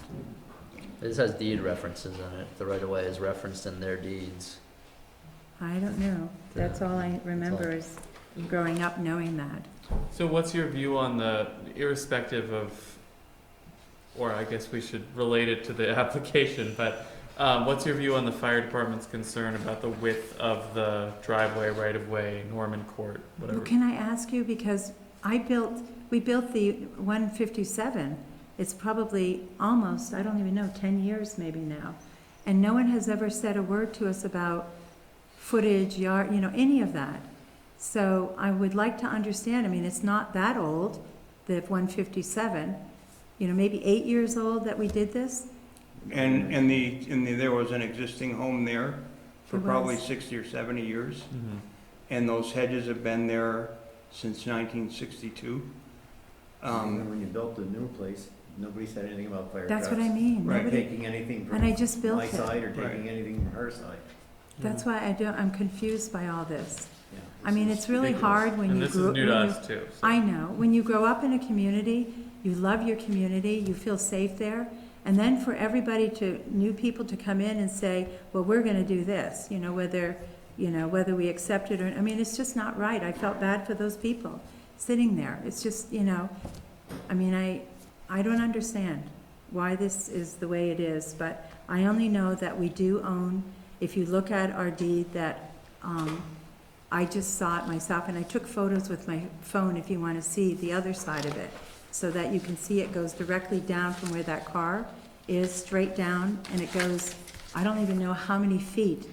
It's right in front of their house. So I don't know how someone can build a piece of property when there's no frontage to it. Can they cut your You know? trees too? And, well, cutting the trees is another issue, but, I don't understand that. So I have a question for all of you to help me understand, how can that happen? Can someone build if it's right in front of your land with no frontage? They don't need to have, how much frontage do you need to have to build? 75 feet? Well, and if I may, Yes. this is an existing lot of record. So the standards that are in place currently for frontage requirements or lot dimensions would apply if a new lot was being created. So if there, If this is a single-family home, isn't that a new lot being developed? so the development itself would need to meet the setbacks on the existing lot. So then that would need to... Correct, which the development that they're proposing is meeting the setbacks based on the lot boundaries that were provided with the application. So what are the setbacks? For an accessory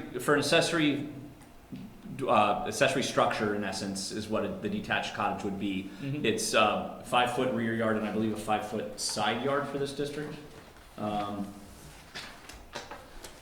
This is in the RC. Yeah, the front yard setback would be 10 feet, side yard would be 5 feet, and the rear yard would be 5 feet as well.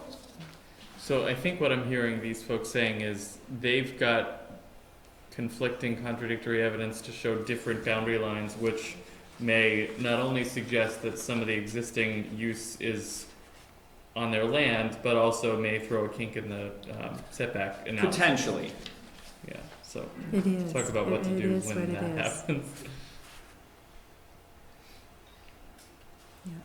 Also, I don't know where he would have gotten the information that he got, because if he went to the city of Winooski to get copies of it, it would show what we have. So I don't know who gave him the information that he has, I know. but apparently it's not, Those fall under the easements, right? See, This would fall under easements and... well, we don't record it. I don't know. The property lines are recorded. You'd be So surprised. trying to remember from real estate classes, they talk about, if a section of property has been used in one purpose for a certain number of years, then that is its purpose. No, a prescriptive easement. That's the word, thank you. So It's the would that, easement would version that of- apply in this It's situation? the easement version of adverse possession. Yeah. But I Yeah. have to, excuse me, but the past owners of the property, he always called us if he wanted to do, because he knew part of his property was on our land. So it wasn't like he was, saying, forget it, that I'm not going to follow this. He always called and said, Sadie, is it okay that, I'm going to cut some trees and it's right on, right on the side of my house, and I know it's your land, but would it be okay to do that? I mean, he was always polite. He asked to trim down some of the trees on the court. He always was polite asking that. So I just trusted that he understood and that he would convey it to whoever he sells it to, that this is the way it is. So that's why I was really disappointed to hear that it wasn't conveyed to him. And so, that's a whole nother issue. But I'm just saying that the past owner, he knew his property. He knew where it was and he knew that it was on our land. That we own maybe, I don't know, a piece of his house, So, This is why in many jurisdictions, that not in Vermont, you have to have a property survey before property changes hands. Because no bank would lend you money to buy the property if you didn't know a secure boundary for the property. But see, this is, That's why they, we have warranty deeds. the survey person said we have to go to the oldest deed to figure out where the landmarks are. And so, I don't know if anyone's from Winooski, but the property that my parents bought was Judge Hawthorne's estate. And if you know Hawthorne's Field or up at Winooski High School, he owned the entire land all the way from East Allen Street all the way up to where Costco's, you know, that whole piece of property, Judge Hawthorne. And so my father bought his piece of property. So they went back, and this is where the survey came, because they did use his survey to do this survey, or his deed, I'm sorry, to do his survey. So, you know, that's what we've been running on. So there's a lot of history in that area. The President Coolidge used to stay there all the time. So, I mean, it's pretty neat. It's just a really nice piece of property. And it's been quiet, but the past, I don't know how many years, it's been pretty rowdy down there, you know, and it's nothing to do with them, but the people that moved in there, it's been bad. And I've heard recently from his wife that you know, the police have been down there, you know, it's been bad anyway. But they've been stopping people from going back and forth, and they have to stop their cars and wait for them. So the traffic, any more cars, even the road, you're talking about erosion and stuff, the road has a lot of holes in it everywhere. So Talking we're about gonna, Norman Court. Norman Court. I mean, it's getting too much. Where the hell did Norman Court? Where did that come from? Because The name. Never I mean, heard of that. we've been there since 1962. On your survey. I know. And it We says it saw on it there, too. so we don't know who Norman is. My father didn't even know who that was. My Yeah. father was chief of police. His father was chief of police here in Winooski, Way back when. back in the 70s. So, I don't, got half of that right away down to Morris's house, they did on a handshake, Yeah, they did. you know, because the original one only went as far as the valleys, as far as I know. The Yeah, first- the one down below. And then it went farther when, between the two houses, There there was was a a driveway. driveway. It But it was became steep. untenable because of this, it was too steep. You get sliding down there and then it's coming, you get a hell of an Yeah. accident. So Morris's needed a way in. They came to my father went to Mr. Corey. They had a chat, shall we say, and handshake, and that was it. Boom. I remember it clearly because when they started down, the grass was still in the middle. And they call it a driveway, you know, they It's a still, driveway, Norman Court. it's not a public road Yeah. or No, anything, but clearly it's a not. driveway, so, Yeah, it's a driveway with two springs in it, yeah, two natural springs. it's true. Okay. Okay. If you've So, told us everything you think we need to know, I I believe don't so. think we have any further questions. Well, on a sort of an unrelated, not unrelated, but there's two cars that have been parked there, that are wrecked, haven't been, they're wrecked cars, they're junk cars. They're The not- two cars on the ends are not inspected, they're not registered. And when the person comes in to plow, he has to go around the front of of a wrecked car. And, I mean, and you have a picture of it, it's the one right there in front of you. That car has been sitting there for almost a year. But there were two of those. There's one on the other side of it that you can't see very well, but that's not registered or inspected also. So I don't know if there's an ordinance in the city of Winooski that you can't have wrecked cars in your Yes, there driveway, is. in your lot. Yes, and if they're on your land, you can have them towed at owner's expense. That I can tell you for sure, because. There was a third car, the third car left. I mean, I don't know, we came home one day and it wasn't there, so I don't know who, and where it went to, but it was gone. That is something that the DRB cannot do anything about. No, I understand that. I'm But just we will like, remand, this is something we'll remand to Eric to pass on to the appropriate authority and try And to how get something many, done. excuse me, but how many parking spaces are people allowed? Because we built, you know, as I told you what we did, it's beautiful, it's up and down one apartment, each one. And I think we were allowed like 1.5, per apartment, parking space? Is there a maximum? There is no maximum parking requirement, or there's no limitation on the number of spaces that you can have other than the lot coverage. Lot coverage and dimensions. Yep, there's a minimum, but there is no maximum. But why did they give us 1.5 when we own all that land? I mean, I was No, curious 1.5 to know. minimum. Oh, 1.5 minimum? It's minimum? Minimum. Ah. So you could put 20 on there if you wanted to. 'cause you But don't I have was room. understanding that it was, you know, because I told the people moving in, you know, that we only allow 1 car, you know, per tenant.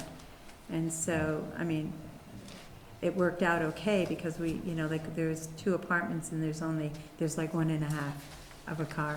But, so I didn't understand how that house was allowed all those parking spaces there and on our land, you know?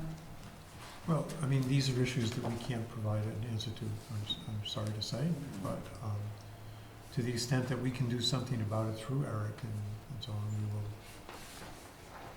do that. Okay, so this is Eric, because I was hearing Eric, about talking to Eric, telling Eric, so you are Eric, I didn't am, know. yes. Okay. You now know Eric. Now Okay. you should And what feel- is your position, Eric? I'm the planning and zoning manager for the city. Okay, okay. All right. So Are what you are- good?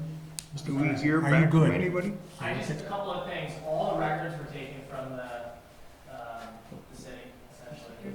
Okay. Land records, all the surveys, those were all in our, property folder, essentially. Same with the warranty deeds, all this stuff was actually looked at basically yesterday. So that's what I have now. Their survey, I don't know if it actually has a stamp on it or not.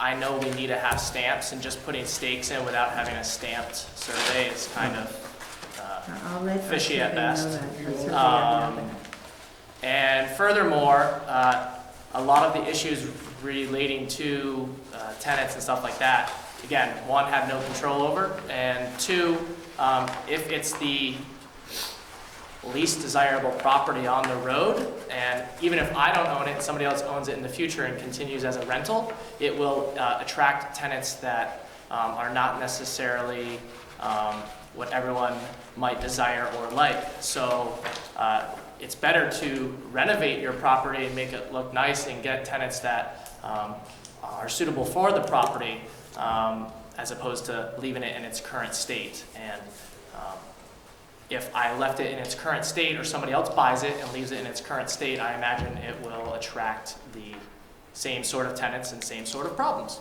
That's how that works when you know. But this is the problem with selling to people that don't live in it, you know? This is what you're gonna have, and So- that's sad. Let me just ask, in the title search, when you bought, did any of these issues come up with? None. Okay. Yeah. And I guess if it's a future problem down the road, that's why we bought title insurance, right? It's also why you got a warranty deed, hopefully. That's right, exactly. That's Yeah. terrible. And the right of way and all the different issues go back many, many, many years, so, in the warranty deed. Okay, thank you. Does the fire department want to speak directly to you on the letter that you submitted? No, I'm Liam, by the way. I'm the fire marshal, one of the 2 fire marshals in the city of Winooski. Just to speak on what we wrote from our position, stating that that right-of-way there, or as the chief said in September, we went to a call down there and found to our dismay that our apparatus could not fit down that road or that right-of-way, and kind of brought a bit of an interest to see what we needed to do about that. And since this application came about, there's discussion about needing access to any new construction down there, any modernization of any buildings down there. So that's where that came from, and the letter we wrote was dictated by the NFPA code, 20 feet. We're willing to work with developers to amend that to a doable situation, but that's where we stand from our standpoint. Just needing access to any buildings down there is obviously important to us, and this gave us the opportunity, the development of the property. So regardless of whether or not this development happens, It's still a severe safety concern for us from the city's standpoint, to be able to access every building down there, regardless of who's developing or not. Yeah. That's something that we need to take a close look at in any property, and this is any property in the city. So the modification, separate from this application, the modification of this right-of-way, who do you speak to about that, above and beyond this application? It's something that we would have to address with, if it is a right-of-way, obviously there's some discrepancies about who owns what.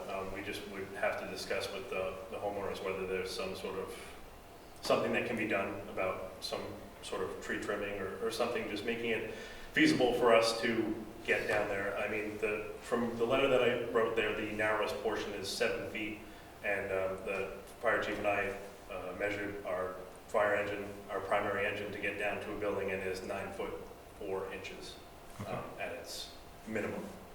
So that's obviously a cause for concern for us if we need to get down there for. Yeah. So because all parties, I think, are here right now. Right. What are the ramifications if nothing is done? I can't speak to that today. I'm uneducated. Like I said, this is my 5th week here, so I'm awfully new. But for sure, it's definitely a cause for concern from a safety standpoint, from the fire marshal's office, from the fire department's office, and it's something that we would have to discuss further, what our abilities are for the future. I don't have anything to say, obviously, tonight, but given this opportunity for new development, this was our ability to put this forward and see if there was some sort of agreement that could be reached amongst the developers and the existing residents. Great, thank you. I have a question. How come this didn't come up when she did the renovation? I have no idea. Well, it had to come up when they came in front of you. Yeah, but the way in which things operate in Winooski is that the zoning administrator administers the law. Things come to the zoning code. Things come to us if they're mandated in the law, or if there's an appeal of the zoning administrator's decision on something. But we're not initiators. People come to us about things that they want done, or problems that arise, or appeals that they have to decisions. We're not a proactive kind of body. We try to You didn't say anything. establish how the code, what the code says, how the code should be administered. We try to do it in an equitable and fair basis that treats everybody the same way, so that it's a level playing The field. bottom line is because she was doing the renovation and she didn't say anything. No, actually, I believe be it was not a inspected. known issue until September 23rd, when there was a call and they couldn't get the truck down the road. So it was just simply not known about at the time that was happening. But since then, in the last 3 weeks, it's a cause for concern. So, because now it's known. 60 I years know. and now it's a problem. I know. Yeah. That's beautiful. And, I saw a hand David in the Bergeron, audience. I mean, Yeah, Mr. beautiful. Bergeron, David, the you know old fire David chief. Bergeron? He came and inspected it for us and never said anything about anything like problem. that. You know? I'm sorry, I can't speak to the former fire. No, I know, but I'm just saying that, As a fire marshal, I just need to enforce the NFPA code, based on what it's written by for this national fire. Right, and from our point of view, when we look and we find something, and this is not, we're not picking on anybody to say that, we have an issue with this. We have an issue with the safety factors. It could happen at any location we go to, and quite often, we find things. If I'm primarily the operations battalion chief, so I work more at night, weekends. So if I go to a call and I find something, whether it's detectors that aren't attached, some other kind of violation, something that I feel is a safety violation or a safety issue, then I report that to the fire marshal's office to take action on that. I also have authority to take action on things that I deem to be immediately dangerous. That's the whole idea of what a fire chief and what the authority is that the fire department has. So for us to say that we went to this location, we couldn't access it with fire trucks to provide you, the taxpayer, I remember. with fire service that, Now I that they know. need, Yeah, you looked familiar. then, So now then I remember. that is an issue that I can't go to bed and say, I'm just gonna close my eyes, but I wanna say, we'd like something done about it to provide that safety and access to. And it's not that we're trying to encroach, take anybody's land, chop down trees on anybody, it's that we wanna protect you, the property, and those people that are living there. That's what it's all And about. can I ask you, excuse me, Sure. but, you know, like when she called you, Mhm. you know, I told her to do that, you know, just to be safe. Yeah. But the point is that, what happened is that, tell me, your trucks, could they even make the turn to get in?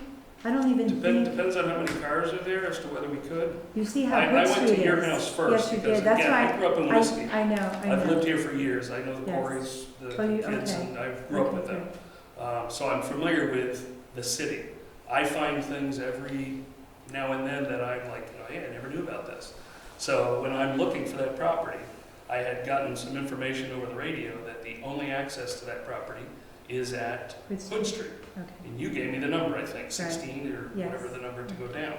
So to me, it was a night very much like tonight's. Right. Raining, you know, heavy Right. rain, dark as can be, not easy to find it. Yeah. So again, it's not that we're trying to make a, No, something I just out of- wondered, Yeah. because I know there's, like that turn to get in there, Yeah. is, even from Hood Street, it's not an easy turn. No, So I just not for wondered a full-size how, truck. yeah, how would your truck even make the turn from Hood Street They to would, get in? they would probably have to stop, recorrect, and then go down. Yeah, it would be, There's some it's not an instances easy where we one. have to back a truck into places, but, again, Right. depending on the building width, driveways and such. So we're just looking for the safest, best alternative to provide the protection for fire and life and property that we can. Okay, I understand. Yeah. I understand, I just don't know why now, because I did, Yeah, you know, again, just, we I know, find stuff I all the time understand. that is done or is, for so many years. yeah. Your truck is 9'4". If you measure mirror to mirror, 9'4" is the width of that is. I usually trim those trees, and I think I can get you 9'4", Okay. pretty easily. Can I bring this discussion to a close? Jeff?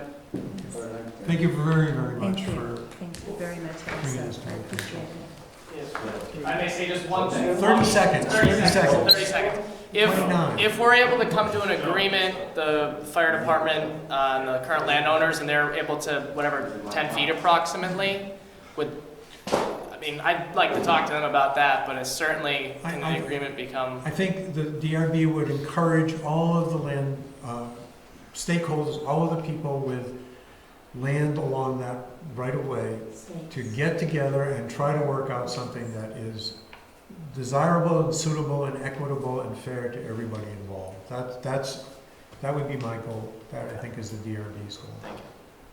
And come back to us with or come back to Eric with something that works.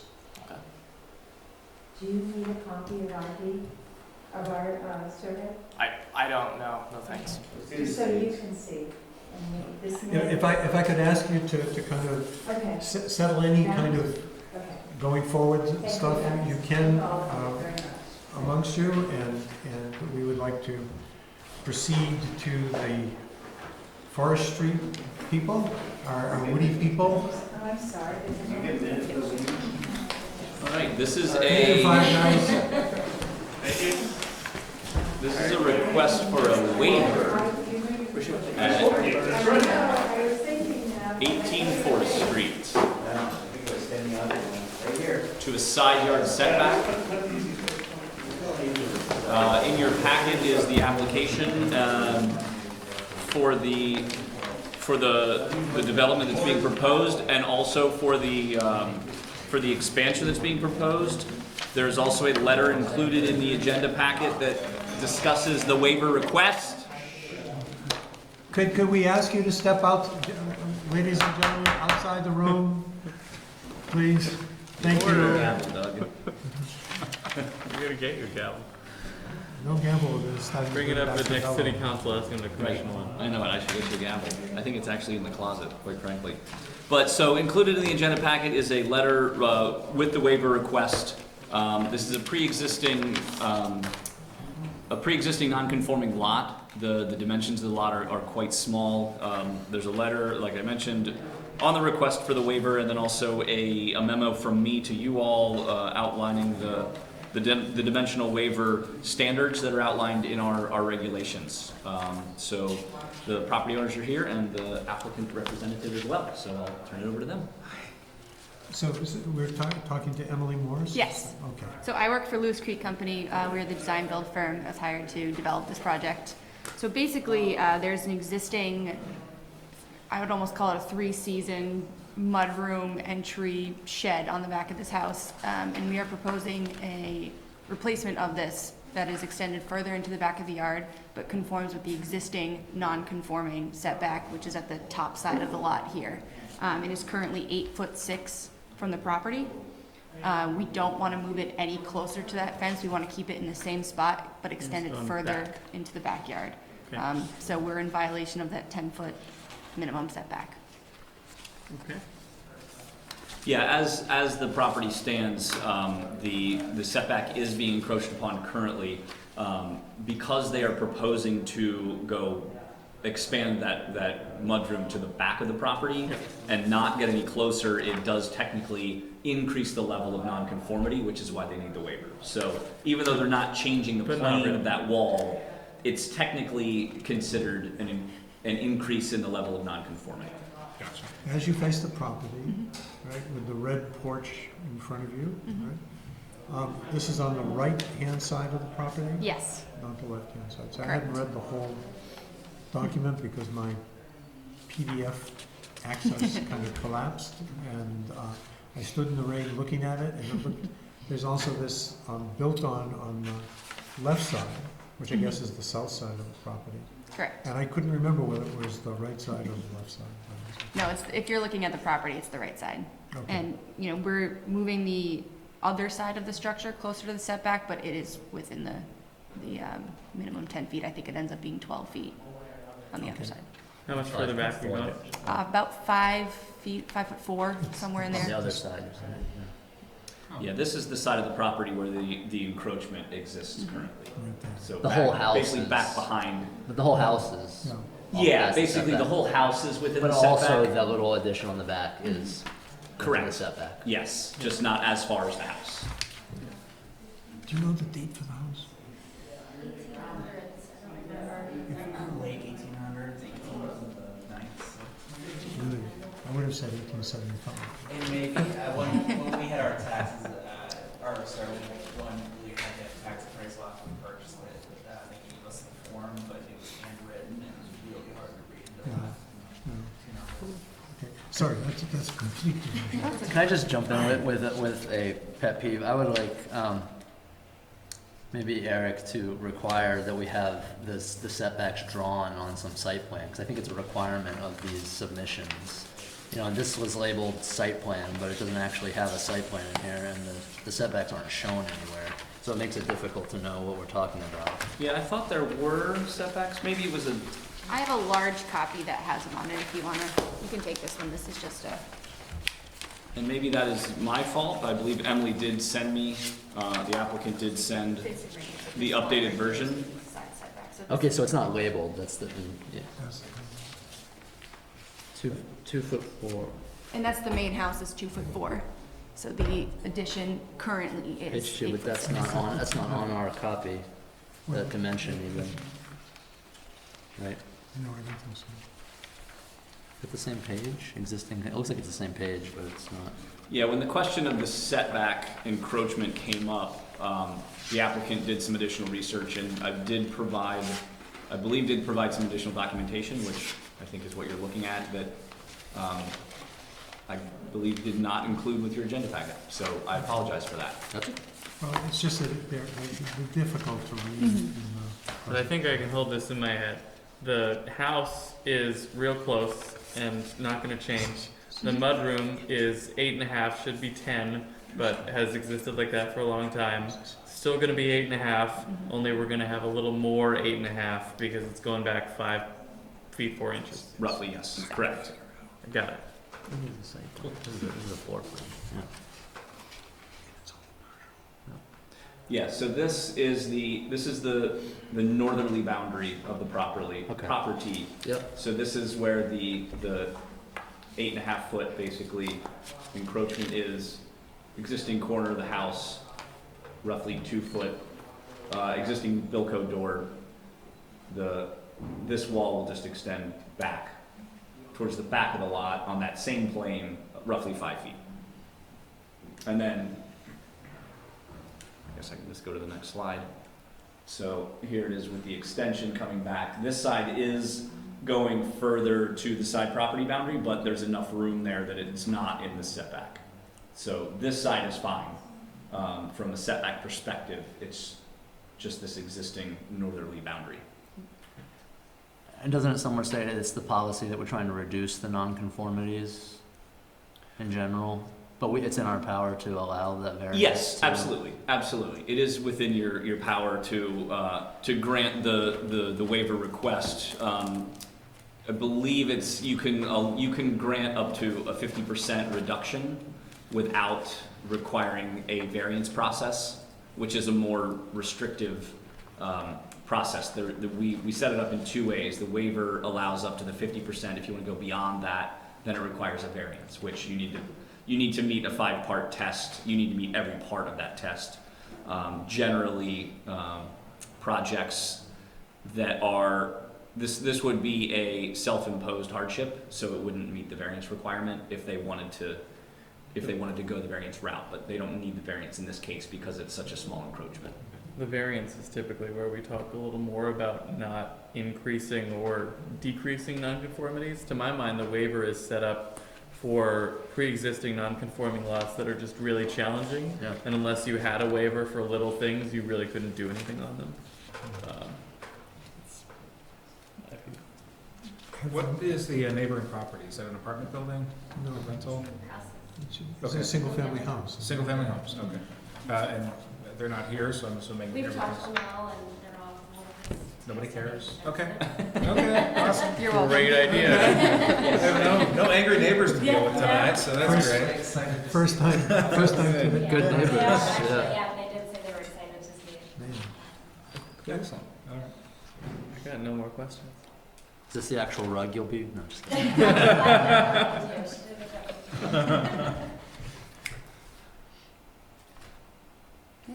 So I think we're gonna go into deliberative session, which means we're gonna kick everybody out.